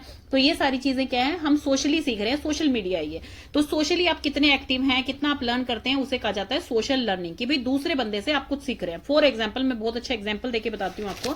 जैसे अब कोई बच्चा क्लास में जो है एक अच्छा होमवर्क करके आया, टीचर ने उसको अप्रिशिएट किया, टीचर ने उसके लिए क्लैपिंग करवाई, उसको मॉनिटर बना दिया, उसको सबसे फ्रंट डेस्क पे बैठाना शुरू कर दिया, डेली उसकी कॉपी लेने लग गए। तो दूसरे बच्चे जो हैं इस चीज को देख देख के सीखेंगे कि टीचर उसके साथ कितना अच्छा बिहेव कर रही है, तो हम भी जो है कल ये चीज करके आएंगे, हम भी अपना होमवर्क कंप्लीट करके आएंगे, हम भी अच्छी हैंड राइटिंग लिख के आएंगे। बच्चे ने क्या किया, बच्चे ने इमिटेट किया, बच्चे ने उसको देखा कि भाई हाँ उसको टीचर ऐसा बिहेव कर रही है, उसके लिए रीइंफोर्समेंट हो रही है, क्लैपिंग हो रही है, उसके साथ टीचर बहुत ही अच्छी तरह से आके उसकी नोटबुक लेती है। तो सब चीजें देख के बच्चों ने उसको इमिटेट करना शुरू कर दिया, उससे सीख लिया। दूसरा एग्जाम्पल इसमें लीजिए, कोई बहुत ही छोटा बच्चा है, टीचर ने डेली उसको बोला कि आप जो है ड्रेस प्रॉपर पहन के आइए, आप शूज अपने प्रॉपर पहन के आइए, लेकिन उस बच्चे ने फॉलो नहीं किया। तब टीचर ने एक दिन सोचा कि मैं एक बच्चे को जो प्रॉपर यूनिफॉर्म में आया है या प्रॉपर अच्छा बिहेव करते हैं, मिसबिहेव नहीं करते, क्लास में लड़ते नहीं हैं, या अच्छी तरह खाना फिनिश करते हैं, सब कुछ डस्टबिन में डालते हैं, तो सारा बिहेव जो है ना मैं नोट करूंगी बच्चों का, और उस बच्चे को मैं चॉकलेट गिफ्ट करूंगी। तो जब टीचर ने देना शुरू किया कि भाई चॉकलेट मिलेगी उस बच्चे को जो अच्छी तरह से बिहेव करेगा, तो डेली डेली डेली जब ये चीज करी टीचर ने, तो क्या होगा, दूसरे बच्चे भी देखेंगे उस चीज को, और चॉकलेट लेने के लिए, टीचर से अवार्ड लेने के लिए वो बच्चे भी उस चीज को इमिटेट करेंगे और चीजें नकल करके खुद भी ऐसा करेंगे। तो क्या हुआ, टीचर की क्लासरूम साफ होगी, सारे बच्चे वेल मैनर्ड आने लगे, सारे बच्चे अच्छी तरह से ड्रेस में आने लगे, प्रॉपर यूनिफॉर्म में। तो टीचर को इस चीज से फायदा हो गया। तो क्या होता है, ये होती है सोशल लर्निंग, कि दूसरे बच्चे ने देखा, उसे अच्छा लगा वो चीज कि टीचर उसे अवार्ड दे रही है, तो दूसरे बच्चे ने भी उस चीज को फॉलो कर लिया। तो ये होती है आपकी सोशल लर्निंग, जो कि आप एक दूसरे से सीखते हैं, मतलब कोई नई चीज या कोई भी बिहेवियर ऐसा नया डेवलप करते हैं अपने अंदर बाय ऑब्जर्विंग अदर्स, कि वो ऐसा कर रहा है तो मैं भी ऐसा करता हूं, उसे कहा जाता है सोशल लर्निंग, कि आपने सोसाइटी से ये चीज सीखी है। एल्बर्ट बेंड्यूरा जो हैं वो एक कैनेडियन साइकोलॉजिस्ट है, जिन्हें ओरिजिनेटर माना जाता है, मतलब जिन्होंने शुरू किया इसको, सोशल लर्निंग थ्योरी को और थ्योरी ऑफ सेल्फ एफिकेसी को। तो इनके बारे में अब पढ़ते हैं, इन्होंने बेसिक कॉन्सेप्ट क्या क्या दे रखे हैं।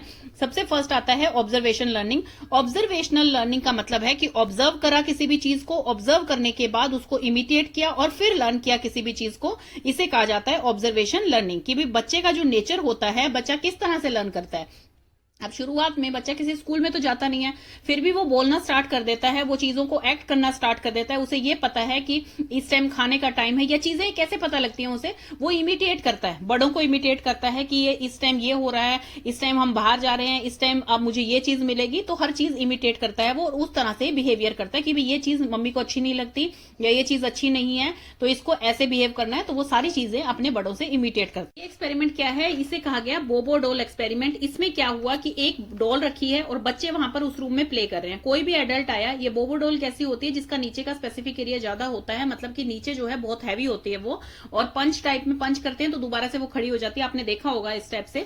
तो ये जो होती है, इसको क्या किया, अब कोई एडल्ट आएगा, उसने इसे किक भी किया, उसने इसे जो है बॉक्सिंग भी की इसके साथ, तो काफी सारी चीजें की। तो बच्चों ने देख लिया कि वो बंदा इसके ऊपर एग्रेशन उतार रहा है अपना, मतलब गुस्सा कर रहा है। तो उनके अंदर भी यही चीज आई कि एग्रेसिव बिहेवियर आया बच्चों का इसके प्रति, तो बच्चों ने भी यही चीज करनी शुरू कर दी, यही एग्रेसिव बिहेवियर इस डॉल के प्रति उन्होंने भी दिखाना शुरू कर दिया, उन्होंने भी पंच करना स्टार्ट कर दिया। तो अब इससे क्या पता लगा, आफ्टर हिज स्टडी, उनके स्टडी के बाद उन्होंने 3 चीजें बताई, बेसिक मॉडल बताए ऑब्जर्वेशन लर्निंग के। सबसे फर्स्ट है लाइव, कि बच्चों ने लाइव देखा कि कोई एडल्ट आके इनको मार रहा है या एग्रेशन दिखा रहा है, तो हमें भी यही करना है। सेकंड है वर्बल, जैसे कि आप अपने बच्चे को, अब कोई भी मोरल चीज आपको बच्चे को सिखानी है, तो आप उसे क्या करेंगे, आप उसे स्टोरी वे में बताएंगे कि भाई ऐसे होता है वैसे होता है, ये कहानी बताएंगे कि ये अच्छे होते हैं, जो उनके साथ ये होता है, वो एक अच्छा राजा था, या कुछ भी है, स्टोरी वे में वर्बली जब जिस चीज को बताया और फिर उसको बच्चे को सिखाया, तो उसे कहा जाता है वर्बल लर्निंग, की स्टोरी के वे से आपने उसे सिखाया।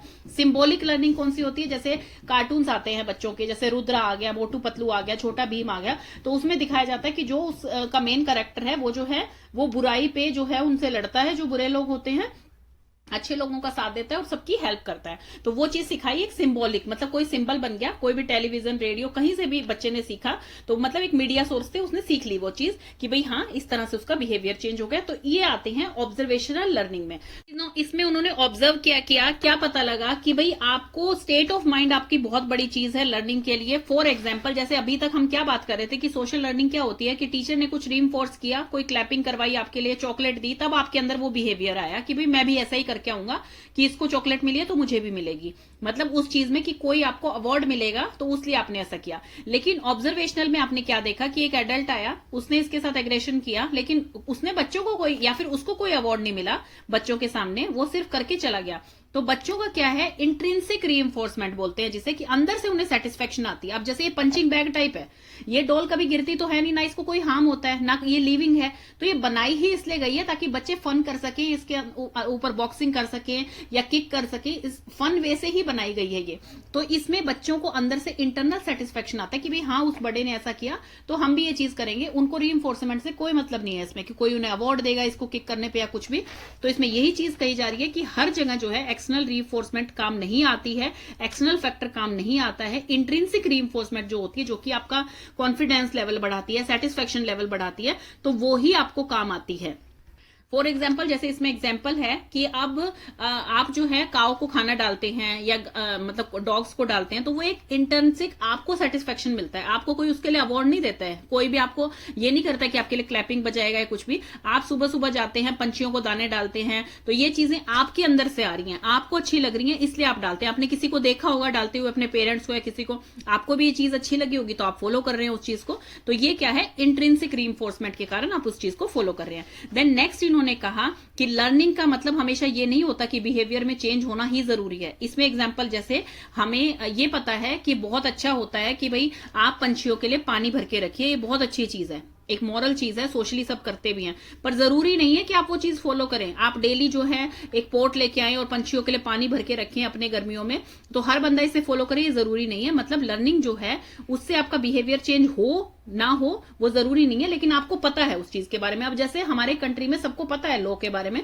कि पॉलिथीन बैग्स यूज नहीं करने हैं, बाहर कूड़ा नहीं डालना है, जो है नदियों में कूड़ा नहीं डालना है, ये चीजें सबको पता है, लेकिन फिर भी कुछ लोग कर रहे हैं ना। मतलब कि लर्निंग तो है, उन्हें पता है उस चीज के बारे में, लेकिन बिहेवियर में वो चीज आए ना आए वो चीज जरूरी नहीं है। तो ये आपका था ऑब्जर्वेशनल लर्निंग।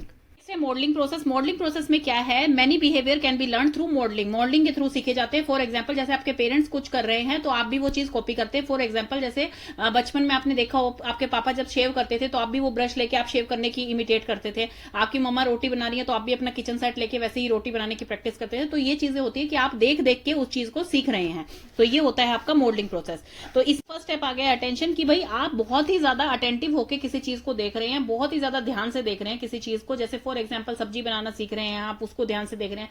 टीचर कोई क्लास में प्रैक्टिकल करा रही है उसको बड़े ध्यान से देख रहे हैं। कोई लाइव एग्जांपल दे रही है टीचर आपको कि बर्ड उड़ रहे हैं, ऐसे होता है वैसे होता है, यहाँ पर्चिंग करते हैं, तो ये चीजें सिखा रही हैं, तो आप बड़े ध्यान से देख रहे हैं, तो आपको वो चीजें बहुत अच्छी तरह से लर्न होंगी। आपकी लर्निंग के लिए एक तो अटेंशन बहुत जरूरी है, सेकंड है रिटेंशन। अब आपने अटेंटिव होकर क्लास अटेंड कर ली, आपको समझ आ गया सब कुछ, अब रिटेंशन, उस चीज को रिवाइज करना बहुत जरूरी है कि उस चीज वो आपके अंदर कितनी रिटेन है, कितनी आप जो है मेमोरी में डाल पाए हैं। फॉर एग्जाम्पल आप कोई मूवी देख के आते हैं 3 घंटे की, आपको वो रिटेन रहती है, आपके दिमाग में याद रहती है। कई बार आप स्टोरी भी सुनाते हैं, तो वो क्या चीज है, वो आपने किसी चीज को देखा और आपने उस चीज को लर्न कर लिया। भाई बहुत ही अटेंटिव होकर आपने उस चीज को देखा और आपने वो लर्न कर लिया। इसी तरह से पढ़ाई में होता है, अगर आपने टीचर का कोई एक्सपेरिमेंट या वो चार्ट से समझा रही है, 3D मॉडल से समझा रही है, वो बहुत ही अच्छी तरह से देखा, तो क्या हो गया, वो चीज आपने रिटेन कर ली, आपको अच्छी तरह से याद होगी वो चीज। देन है रिप्रोडक्शन। अब रिप्रोडक्शन का मतलब है कि उस चीज को आप जितना रिवाइज करेंगे, जितना आप उस चीज को डेमोन्स्ट्रेट कर पाएंगे, उतनी ही वो आपको अच्छी तरह से याद होगी। मतलब आप जैसे रिवाइज करना कहते हैं, फॉर एग्जाम्पल पेपर में आप रिवाइज करते हैं, रिपीटेडली उसको पढ़ते हैं, बार बार रिकॉल करते हैं, तो वो चीज आपको पक्की हो जाती है, अच्छी तरह से याद हो जाती है। नेक्स्ट है मोटिवेशन। देखिए हर चीज के लिए मोटिवेशन बहुत ही ज्यादा जरूरी है, जैसे रीइंफोर्समेंट और पनिशमेंट है। फॉर एग्जाम्पल कोई बच्चा अगर गलत बिहेव कर रहा है तो उसको तुरंत टीचर पनिशमेंट दे या घर पे पेरेंट्स जरूर पनिशमेंट दे, अदरवाइज वो बिहेवियर धीरे धीरे बढ़ बढ़ के हो सकता है कि कुछ गलत चीज में बच्चा चला जाए। तो वो यही होता है कि आपने बचपन से उस बच्चे को जो है उस चीज के लिए पनिश नहीं किया। तो बच्चे को रीइंफोर्स भी करना चाहिए और पनिशमेंट भी करनी चाहिए जब वो कुछ चीज गलत कर रहा है या कुछ चीज बहुत ही अच्छी कर रहा है। अगर अच्छी कर रहा है तो आप उसको रिवॉर्ड दें ताकि वो और ज्यादा मोटिवेट हो। रिवॉर्ड या प्रेज से क्या होता है, बच्चा मोटिवेट होता है और बच्चे में कॉन्फिडेंस लेवल आता है कि मैं और भी अच्छा करूंगा नेक्स्ट टाइम। इसी तरह से पनिशमेंट में बच्चा डरता है कि इस बार मैंने ये गलती कर दी, नेक्स्ट टाइम मैं ऐसी गलती नहीं करूंगा। तो ये चीजें आपके अंदर मोटिवेशन लाती हैं कि आप अपने बिहेवियर को जो है परफेक्ट बना पाएं, उस चीज को अच्छी तरह से डेमोन्स्ट्रेट कर पाएं। Principle of the social learning theory, people learn by observing the behaviour of other and the outcome of those behaviour. जो लोग हैं वो दूसरों को देखकर सीखते हैं, और आउटकम क्या आता है उनका, मतलब कोई उन्हें अवार्ड दे रहा है उस चीज के लिए या कोई उन्हें पनिश कर रहा है, उस चीज को देखकर वो सीखते हैं चीजें कि भाई ये चीज अच्छी है, ये चीज बुरी है, इस चीज के लिए इसे अवार्ड मिला है, चॉकलेट मिली है, इस चीज के लिए इसको पनिशमेंट मिली है, दैट मीन्स कि ये चीज अच्छी नहीं है। नेक्स्ट है कि learning can occur without a change in behaviour, मतलब कि जरूरी नहीं है कि आपको वो चीज पता होते हुए आपके बिहेवियर में चेंज दिखेगा। कई बार आपको वो चीज पता होती है कि ये चीज ठीक है, ये चीज गलत है, लेकिन आपके बिहेवियर में वो चीज शो नहीं होती। तो इसका मतलब है कि लर्निंग मे और may not result in behaviour change. आपको जो चीज याद है, जो चीज पता है, वो जरूरी नहीं है कि आपके बिहेवियर में चेंज लाए, मतलब आपका बिहेवियर में वो चीज रिफ्लेक्ट हो। Plays a role in learning, ये क्या है, जैसे कि आपको कोई अवेयरनेस या एक्सपेक्टेशंस रहती हैं किस चीज से, कि भाई फ्यूचर में आपको इस चीज से रीइंफोर्समेंट मिलेगी, कोई अवार्ड मिलेगा या फिर इससे कोई पनिशमेंट मिलेगी, तो वो चीज एक बहुत ही मेजर रोल करता है प्ले। जैसे कि कोई चीज किसी बच्चे ने गलत करी तो उसको उसी टाइम जो है डांट देना चाहिए या पनिश कर देना चाहिए, ताकि उसको पता लग जाए ये चीज बुरी है, मुझे ऐसा बिहेवियर चेंज नहीं करना है, ये चीज मेरे लिए अच्छी नहीं है। कोई बच्चा कुछ अच्छा काम करता है तो उसकी प्रेज कीजिए, उसको चॉकलेट दीजिए, उसको अवार्ड दीजिए, ताकि दूसरे बच्चे भी उसको देखकर कि भाई ये चीज अच्छी होती है, हमें ये चीज फॉलो करनी चाहिए।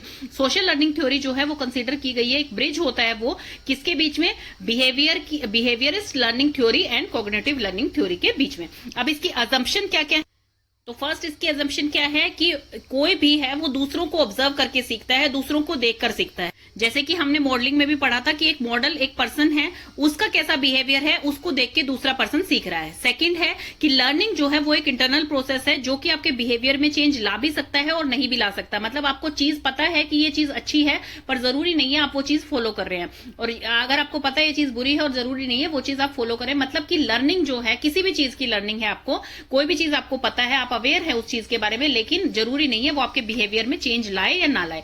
ये एक और अजम्पशन है कि गोल डायरेक्टेड बिहेवियर होता है, मतलब कि पर्सन अपना एक गोल सेट करता है और उसके हिसाब से जो है अपना बिहेवियर अकॉर्डिंगली चेंज करता है।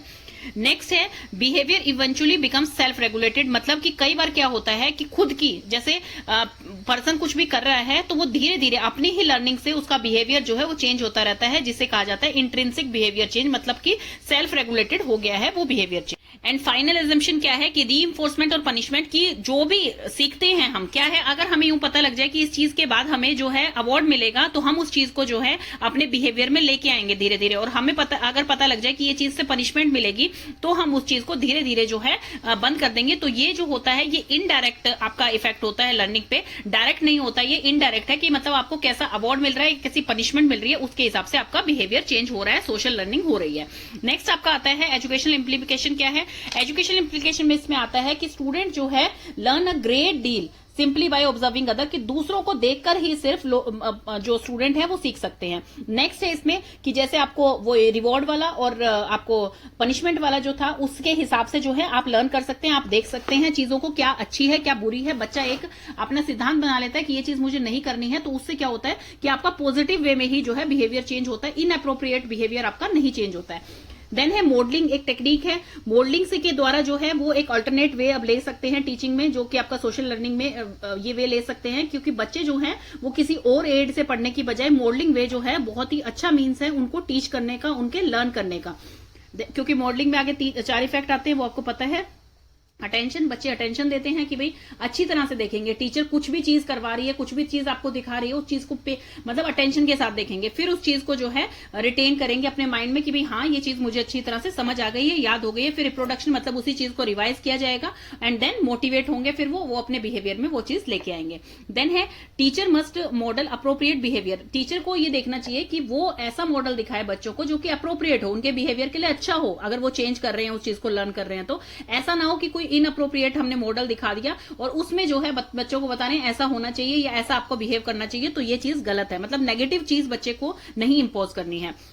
Teacher should expose students to a variety of model, बहुत सारे वैरायटी ऑफ मॉडल्स बच्चों को दिखाएं, जिससे कि क्या होता है कि जैसे मान लीजिए आपकी एक रूढ़िवादिता बनी हुई है कि यही चीज चलती फॉलो होनी चाहिए, तो ऐसा नहीं है कि हर चीज जो है वो सही ही हो, हर रूल जो है वो सही ही बना हुआ है, तो ऐसा नहीं है। कई बार जो आपके ये मॉडल्स होते हैं, वैरायटी ऑफ मॉडल बच्चों को दिखाए जाते हैं, तो वो क्या होते हैं, कई हमारी रूढ़िवादिता को, स्टीरियोटाइप मतलब होता है रूढ़िवादिता, उनको ब्रेक करने के काम आते हैं वो। बच्चों में इसमें सेल्फ एफिकेसी डेवलप होती है, मतलब कि हम ये टास्क कर सकते हैं, हम ये टास्क बहुत अच्छी तरह से कंप्लीट कर सकते हैं। तो बच्चे जो हैं इसमें सेल्फ कैपेबल अपने आप को महसूस करते हैं, सेल्फ एफिकेसी भी उनमें जो है प्रमोट होती है। हमने सोशल लर्निंग पढ़ ली है, उसकी डेफिनेशन और सब कुछ पढ़ लिया है, प्रिंसिपल, एजुकेशन, इम्प्लीकेशन। अब हम पढ़ रहे हैं कि how social learning can be conducted in the classroom, classroom में कैसे करवाई जा सकती है। तो इसको कैसे करवाया जा सकता है, सबसे फर्स्ट इसका वे है ग्रुपिंग। कैसे ग्रुपिंग से कि भाई टीचर ग्रुप बना देगी लर्निंग के लिए कि भाई आप इस ग्रुप्स में जो है और सोशल लर्निंग करेंगे। For example heterogeneous and homogeneous, दो तरह की ग्रुपिंग हो सकती है। हेट्रो का मतलब होता है डिफरेंट, होमो का मतलब होता है सेम। हेट्रो में डिफरेंट क्या चीज है, उनकी एज डिफरेंट हो सकती है, उनकी एबिलिटीज डिफरेंट हो सकती है, उनकी लर्निंग पावर डिफरेंट हो सकती है, तो इस तरह से ग्रुपिंग कर दे टीचर। होमोजीनियस का मतलब है कि जैसे सारे इंटेलिजेंट बच्चे एक ग्रुप में कर दिए हैं और जिनको नहीं समझ आया है उनको एक ग्रुप में कर दिया गया है। तो इससे क्या कर सकते हैं टीचर, जिनको समझ आ गया है, जिनका वो टॉपिक क्लियर है, उनकी लर्निंग परफेक्ट हो गई है, तो उनको कुछ और एक्टिविटी दे सकते हैं, उनको कुछ और काम दे सकते हैं। और जिनको वो समझ नहीं आया, जो स्लो लर्नर हैं, उनको टीचर ज्यादा हेल्प कर सकती है। तो इस तरह से होमोजीनियस ग्रुपिंग की जा सकती है। नेक्स्ट है assigning group work. Assigning group work में आगे इसके पॉइंट्स आ गए हैं। जैसे फर्स्ट जो आती है वो आती है रोल प्लेइंग। रोल प्लेइंग ऐसी टेक्निक है, जैसे हमने देखा है रोल प्ले से बच्चों को बहुत अच्छा समझ आता है। तो इस हिसाब से ग्रुप बनाए कि एक एक बच्चा जो है उसमें अपने ग्रुप से रोल प्ले करे, एक्ट करके दिखाए। जैसे कि फॉर एग्जांपल कोई भी गार्डनर की स्टोरी है या कोई किसी पर्टिकुलर टॉपिक की स्टोरी है, प्रिंसेस की स्टोरी है, तो उस हिसाब से बच्चा जो है उसका रोल प्ले करे कि वो खुद बन के उस तरह से एक्ट करके दिखाए बच्चों को, तो उससे भी अच्छी लर्निंग हो सकती है। नेक्स्ट है डिबेटिंग अ टॉपिक, कि भाई कोई भी एक पर्टिकुलर टॉपिक दे दिया है और दोनों साइड वाले अपनी अपनी तरफ की पॉइंट्स रख रहे हैं और उस चीज में डिबेट कर रहे हैं उस पर्टिकुलर टॉपिक के ऊपर। देन है क्रिएट क्विज। इसमें जो है टीचर स्मॉल स्मॉल ग्रुप्स बना सकती है बच्चों के और उनको कहे कि भी आप जो है क्विज अरेंज करो। शॉर्ट शॉर्ट क्विज जो है वो एज ए असाइनमेंट उनको दे देती हैं और फिर वो क्विज बना के लाते हैं। तो या तो वो एक दूसरे से पूछ सकते हैं अपनी क्विज जो उन्होंने तैयार की है, या फिर टीचर उन सबसे जो है क्विज कलेक्ट करके किसी एक बच्चे को दे सकती है जो वो उन सबसे पूछ सकते हैं। तो इस तरह से क्विज उनकी क्रिएट करवा सकती है, मतलब क्लास में करवा सकती हैं। देन है group test taking. Group test taking में क्या है कि भाई आपका एक टेस्ट बनाया गया है और टेस्ट दिया गया है आपको क्लास में, या फिर आप घर ले जाइए और अपने पूरी कोलैबोरेशन में उसकी मतलब सब मिलजुल के, जो एक ग्रुप के मेंबर्स हैं वो सब मिलजुल के उसका आंसर कीजिए और फिर उसको रिव्यू किया जाएगा और फिर उस हिसाब से स्कोर्स दिए जाएंगे ग्रुप को। देन है माइंड मैप। माइंड मैप क्या होता है, जैसे पर्टिकुलर किसी भी चीज का, किसी भी एक टॉपिक का मैम आपको कह दे कि इसका माइंड मैप बना के लाइए, तो माइंड मैप में जैसे for example mode of transport आपको माइंड मैप बनाना है, तो उसमें आप बना के ले आएंगे कि एक जगह आपने एयर ट्रांसपोर्ट कर दिया, एक जगह आपने जो है लैंड ट्रांसपोर्ट कर दिया, एक जगह वाटर ट्रांसपोर्ट कर दिया, तो उससे जो है वो डिफरेंशिएट इजीली हो गया। तो that is called mind map. या मैप क्या होता है, माइंड मैप होता है एक सिस्टमिक डायग्राम, जैसे कि आपको healthy food, unhealthy food, beverages, हर चीज दे दी गई है और उसको आपको अलग अलग रखना है। मतलब एक पूरा आपको टॉपिक दे दिया गया है, healthy food, unhealthy food, beverages है, उसमें मोड ऑफ ट्रांसपोर्ट है, सब कुछ है, तो उसको जैसे अलग अलग कैटेगरीज में अलग अलग दिखा दिया गया है, उसे कहा जाता है कि सिस्टमिक एक मैप डायग्राम तैयार कर दिया है बच्चों ने, उसे कहा जाता है माइंड मैप। इससे बच्चों की लर्निंग भी अच्छी होती है। तो ये है आपकी असाइनिंग ग्रुप वर्क, कि किस तरह से उनको ग्रुप में वर्क देना है। ये था असाइनिंग ग्रुप वर्क, कि उनको पर्टिकुलर ग्रुप को उनके वर्क असाइन कर दिए हैं टीचर ने। देन है पैटर्न। क्या होता है, ग्रुप इंटरेक्शन का पैटर्न कैसा होना चाहिए, मतलब कैसे वो एक दूसरे से इंटरेक्ट करेंगे, वो कैसा होना चाहिए। सबसे पहले आगे है मेपोल। मेपोल में क्या होता है कि एक लीडर जो होता है वो एक सेंट्रल फिगर होता है, ये लीडर है, फिर वो अपने टीम मेंबर से बात करेगा, फिर वो आगे जो उसके टीम मेंबर्स हैं उनसे बात करेगा। तो इस तरह से ये साइकिल चलती रहती है और जब वो वापस बात उन तक पहुंचानी होती है जो लीडर होता है, तो इसी तरह से वो मेंबर्स जो हैं वो इस मेंबर तक पहुंचाएंगे, देन वो जो है वो लीडर तक पहुंचाएगा। तो इसे कहा जाता है मेपोल। देन है राउंड रॉबिन। राउंड रॉबिन में क्या होता है, सब बच्चे एक दूसरे से बात कर सकते हैं, सब अपने क्वेश्चन एक दूसरे से पूछ सकते हैं, इस तरह से इनका पैटर्न बनाया गया है। थर्ड है हॉट सीट। हॉट सीट जैसे कि आपने केबीसी में देखी है, एक हॉट सीट होती है कि भाई आपका जो लीडर है वो बैठा है, मेंबर बैठा है और उन दोनों को बाकी सारी टीम उनकी देख रही है। जब वो कुछ भी पैटर्न ग्रुप में कोई भी अपनी जो है लर्निंग प्रैक्टिस कर रहे हैं, तो उनको बाकी सारी टीम देख रही है, एक लीडर है और एक जो है मेंबर सामने बैठा हुआ है। तो इस तरह से होता है। फ्री फ्लोटिंग में क्या होता है कि सबको हक है, सारे मेंबर जो है वो रिस्पॉन्सिबल हैं कम्युनिकेशन के लिए और सब जो है कंसिडर किए जाते हैं इसमें किसी भी पर्टिकुलर टॉपिक के ऊपर। तो फ्री फ्लोटिंग, जैसे कि फ्री फ्लोटिंग हम बोलते नहीं है, पानी के अंदर कुछ भी फ्री फ्लोट कर रहा है, मतलब हर किसी मेंबर को कम्युनिकेशन का हक होता है। तो अभी तक हमने बात कर ली ग्रुपिंग होती है, देन एक्सेस कैसे किए जाते हैं ग्रुप वर्क को, मतलब क्या क्या काम दिए जाते हैं उन्हें, फिर है कि उनके पैटर्न कैसे होते हैं, किस तरह से उनके पैटर्न बनाए गए हैं कि कौन टीम लीड करेगा, कौन मेंबर बनेगा। तो ये हो गए पैटर्न्स। देन है असेसमेंट। अब उन टीम को हमने काम भी दे दिया, उनको सारा असाइन भी कर दिया कि क्या चीज कैसे करनी है, लेकिन उनके असेसमेंट कैसे लगे कि वो जो है उनकी प्रॉपर लर्निंग हो रही है या नहीं हो रही है। तो इसमें क्या है, इसमें सेल्फ लर्निंग को या पीयर लर्निंग पीयर के द्वारा आपसे कोई क्वेश्चंस पूछे जाए या सेल्फ लर्निंग जो होती है उसको ज्यादा मोटिवेट किया गया है। तो इसमें क्या होता है, सेल्फ असेसमेंट लिए जाते हैं, उससे क्या वो होता है, this means that the student assess their own work in the group. अपना खुद का जो टेस्ट है, काम है, वो खुद बंदा चेक करेगा, अपना खुद स्टूडेंट जो है वो चेक करेगा। Assess their own role in the group, कि खुद का क्या रोल है, मैंने वो अच्छी तरह से किया है कि नहीं किया है, तब वो चीज जो है खुद चेक करेगा बच्चा। मेक सजेशंस फॉर इंप्रूवमेंट, और सजेशंस दिए जाएंगे, सारे ग्रुप मेंबर जो है इसमें कोलैबोरेट होकर जो है सजेशंस देंगे। अब बेनिफिट क्या होते हैं ग्रुप वर्किंग के, देखिए ग्रुप वर्किंग से क्या होता है, एनकरेज होते हैं, हर बच्चा जो है एनकरेज होता है। क्यों? क्योंकि उसको पता है कि मेरा भी नंबर आएगा, मैं भी टीम लीडर बनूंगा इस बार, मुझे भी ये चीज समझाने का मौका मिलेगा। तो खुद बच्चा मोटिवेट होता है, वो पढ़ना स्टार्ट करता है, वो लर्निंग स्टार्ट करता है, अंडरस्टैंड बहुत अच्छी तरह से करते हैं मटेरियल को कि क्या चीज उसमें यूज हो रही है, क्या हम चीज सिखाना चाह रहे हैं दूसरे बच्चे को, बच्चा अच्छी तरह से अंडरस्टैंड करता है। इसमें बच्चा जो है वो दूसरे बच्चे के साथ इंटरेक्ट बहुत अच्छी तरह से करता है, मतलब इंडिपेंडेंट बन के काम करता है। जैसे कि आज उसे ग्रुप लीडर की वो मिली है पोस्ट, कल को उसको लीडर की मिलेगी, तो इस तरह से वो सब इंडिपेंडेंटली वर्क करते हैं। टीम लीडिंग स्किल्स आते हैं, जैसे कि किसी बच्चे को कभी टीम लीडर बनाया जा रहा है तो उनकी रोटेट की जा रही है टर्न्स, तो टीम लीडिंग स्किल्स आते हैं कि भाई हाँ मैं लीडर की तरह एज ए काम कर सकता हूं। प्रॉब्लम सॉल्विंग स्किल्स बच्चों के डेवलप होते हैं, सोशल स्किल्स डेवलप होते हैं, बच्चों को अपनी स्ट्रेंथ एंड वीकनेस का पता लगता है, एंड वीकनेस बच्चों को पता लग रही है। तो ये सब जो है बेनिफिट है कि बच्चों को अपनी स्ट्रेंथ भी पता लग रही है ग्रुप में, और वीकनेस भी पता लग रही है कि मेरे को जो है ये चीज अच्छी तरह से समझ नहीं आती है, ये चीज मुझे मैं बहुत अच्छी तरह से परफेक्टली कर रहा हूं, क्योंकि टीचर भी उन्हें इवेल्युएट करती है, मॉनिटर करती है, और फिर जो है अपना डिसीजन बताती है कि भाई हाँ इस तरह से ये चीज थी, आपको इस चीज में इंप्रूवमेंट करनी चाहिए। तो ये सब बेनिफिट हैं ग्रुप वर्किंग के, जो कि हमने सोशल लर्निंग में पढ़ा। तो ये टॉपिक इतना ही था। बड़ी सिस्टम क्या होता है, बड़ी सिस्टम में है कि जो दो बच्चे बडीज बने हैं वो एक साथ ऑपरेट करेंगे, उसमें कोई टीचर और स्टूडेंट का रोल नहीं निभाएगा, वो दोनों ऑपरेट करेंगे, दोनों मॉनिटर करेंगे और दोनों एक दूसरे की हेल्प करेंगे। वर्किंग टुगेदर वाला है यहाँ पर, वर्किंग टुगेदर इन पेयर्स, चाहे वो आप प्लेग्राउंड की एक्टिविटीज लगा लीजिए, एकेडमिक का लगा लीजिए, कहीं बाहर जाना है बच्चे को, तो वो सारे में बड़ी उसके साथ ही रहेगा, उसे कहा जाता है बड़ी सिस्टम। इसमें बड़ी जो होता है, एक बड़ी जो थोड़ा सा मोर स्किल वाला हो, कोई स्किल्स उसमें ज्यादा हो, और दूसरा बड़ी जो है उसमें कोई और स्किल्स ज्यादा हो, तो इस तरह की टीचर पेयरिंग करती है ताकि उन बच्चों की लर्निंग और इफेक्टिव बन पाए। 1942 में वेबस्टर के according define the buddy system as an arrangement in which two individuals are paired, दो बच्चों को जो है पेयर किया जाता है।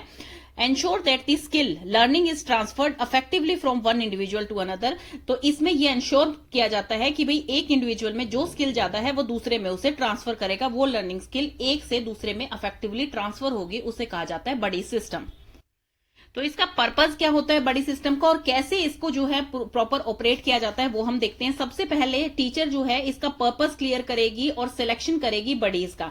हमारा मेन पर्पस क्या है बड़ी सिस्टम बनाने का, ताकि सोशल इंटरेक्शन बढ़े बच्चों में, आपस में एक फ्रेंडशिप बने, और फ्रेंडशिप सब बच्चों के बीच में होगी, कॉन्फ्लिक्ट नहीं होंगे, बुलिंग नहीं होगी अगर क्लास में, तो एक पॉजिटिव एनवायरमेंट रहता है, डिसिप्लिन क्लास रहती है आपकी, क्योंकि सब एक दूसरे को फ्रेंड सोचते हैं और सब एक दूसरे की हेल्प करने की कोशिश करते हैं। तो इसका मेन मोटो जो था वो यही था कि बच्चों के बीच में सोशल इंटरेक्शन लाया जाए और उनको एप्रोप्रिएट जो है play among children in the classroom, ताकि वो अच्छी तरह से बिहेव करें एक दूसरे से और फ्रेंडली नेचर बने उनका। तो ये इसका मेन पर्पस था। अब देखिए इसमें सबसे पहले टीचर ने पर्पस अपना डिफाइन कर दिया कि भाई मेरा ये पर्पस है आपको बड़ी बनाने का इसका।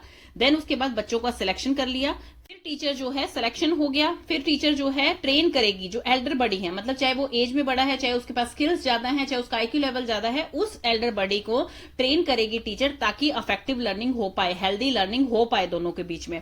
देन उसके बाद टीचर स्टूडेंट की कोलैबोरेशन होगी, ताकि वो प्लान करेंगे कि हमें क्या करना है, आगे की एक्टिविटीज कौन सी है, कोई भी चीजें टीचर और स्टूडेंट मिलकर प्लान करेंगे। फिर उसके बाद टीचर जो है एक स्पेसिफिक क्लियर गाइडलाइन दे देगी उन्हें, और क्लियर टाइमलाइन दे देगी कि इतने टाइम में ये आपकी गाइडलाइन है, ये चीजें आपने फॉलो करनी है, इस सीक्वेंस से फॉलो करनी है, और टीचर उन्हें लगातार मॉनिटरिंग भी करती रहेगी। टीचर उन्हें मॉनिटर करेगी। टीचर को मॉनिटरिंग में अगर मान लगता है कि भाई कोई उनका बड़ी लॉस्ट हो गया है तो उसे फाइंड आउट करना टीचर का काम है। देन अगर टीचर को लगता है कि वो बहुत ही अच्छा वर्क कर रहे हैं तो टीचर उन्हें प्रेज करेगी कि भाई आपने बहुत ही अच्छा काम किया है, तो प्रेज करेगी टीचर उनकी। और अगर वो किसी चीज में पीछे रह गए हैं या उनका काम टीचर को पसंद नहीं आया तो टीचर उनको फीडबैक देगी कि आपने यहाँ चीज में आपके थोड़ा सा कमी कमी थी, आप इस चीज को और बेहतर कर सकते हैं। तो ये होता है आपका बडी सिस्टम कि किस तरह से क्लासरूम में एस्टेब्लिश किया जाता है बडी सिस्टम। तो मेन आंसर यही है कि क्लासरूम में बडी सिस्टम कैसे एस्टेब्लिश किया जाता है, दो बच्चों के बीच में किया जाता है और कैसे टीचर उन्हें मॉनिटर करती है। तो इसमें क्या कर सकते हैं, इसमें टीचर एक और काम कर सकती है। जैसे अभी मान लीजिए बडी नहीं बन रहा है, कोई बच्चा फ्रेंडली, उसका नेचर नहीं है इतना, तो बच्चों को एकेडमिक की बजाय जो है गेम्स में ज्यादा इंटरेस्ट आता है, प्लेग्राउंड में ज्यादा इंटरेस्ट आता है। तो टीचर इसमें क्या कर सकती है, उनका कोई भी फेवरेट गेम, जैसे 4-4 बडीज के ग्रुप बना दिए टीचर ने, ताकि उनका इंटरेक्शन बढ़े, वो एक दूसरे के साथ जो है काम करने के लिए तैयार हो। तो इसलिए फेवरेट उनके गेम्स पूछ लिए, फिर जो है उन बडीज में इंटरेक्शन अच्छा हो, तो चारों बडीज के जो जो फेवरेट गेम थे टर्न वाइज वो चारों गेम प्ले करवाए उन बच्चों को। तो इस तरह से जो है उनका फ्रेंड्स का नेचर, फ्रेंडशिप का नेचर जो है वो इंक्रीज होता है, सोशल इंटरेक्शन इंक्रीज होता है, और वो जो है वो इस चीज में हेल्दी एनवायरनमेंट बना सकते हैं एज अ बडी सिस्टम। तो हमने ये पढ़ लिया कि किस तरह से एस्टेब्लिश किया जाता है बड़ी सिस्टम इन क्लासरूम। अब हम देखेंगे क्या कंसीडरेशन लेती हैं बड़ी सिस्टम बनाने से पहले। देखिए, बड़ी सिस्टम रिक्वायर टीम बिल्डिंग, मतलब यहाँ पे टीम ट्रस्ट की बात हो रही है कि भाई सब बच्चों को एक दूसरे पे ट्रस्ट होना जरूरी है जो उनका बड़ी बना है। किसी को ऐसे मन में कुछ वो नहीं रहना चाहिए कि भाई ये बच्चे के साथ मेरी कॉन्फ्लिक्ट है या कुछ भी दिक्कत नहीं होनी चाहिए। वहां पे एक टीम बिल्डिंग का मतलब ट्रस्ट बिल्डिंग का जो है फैक्टर रहता है।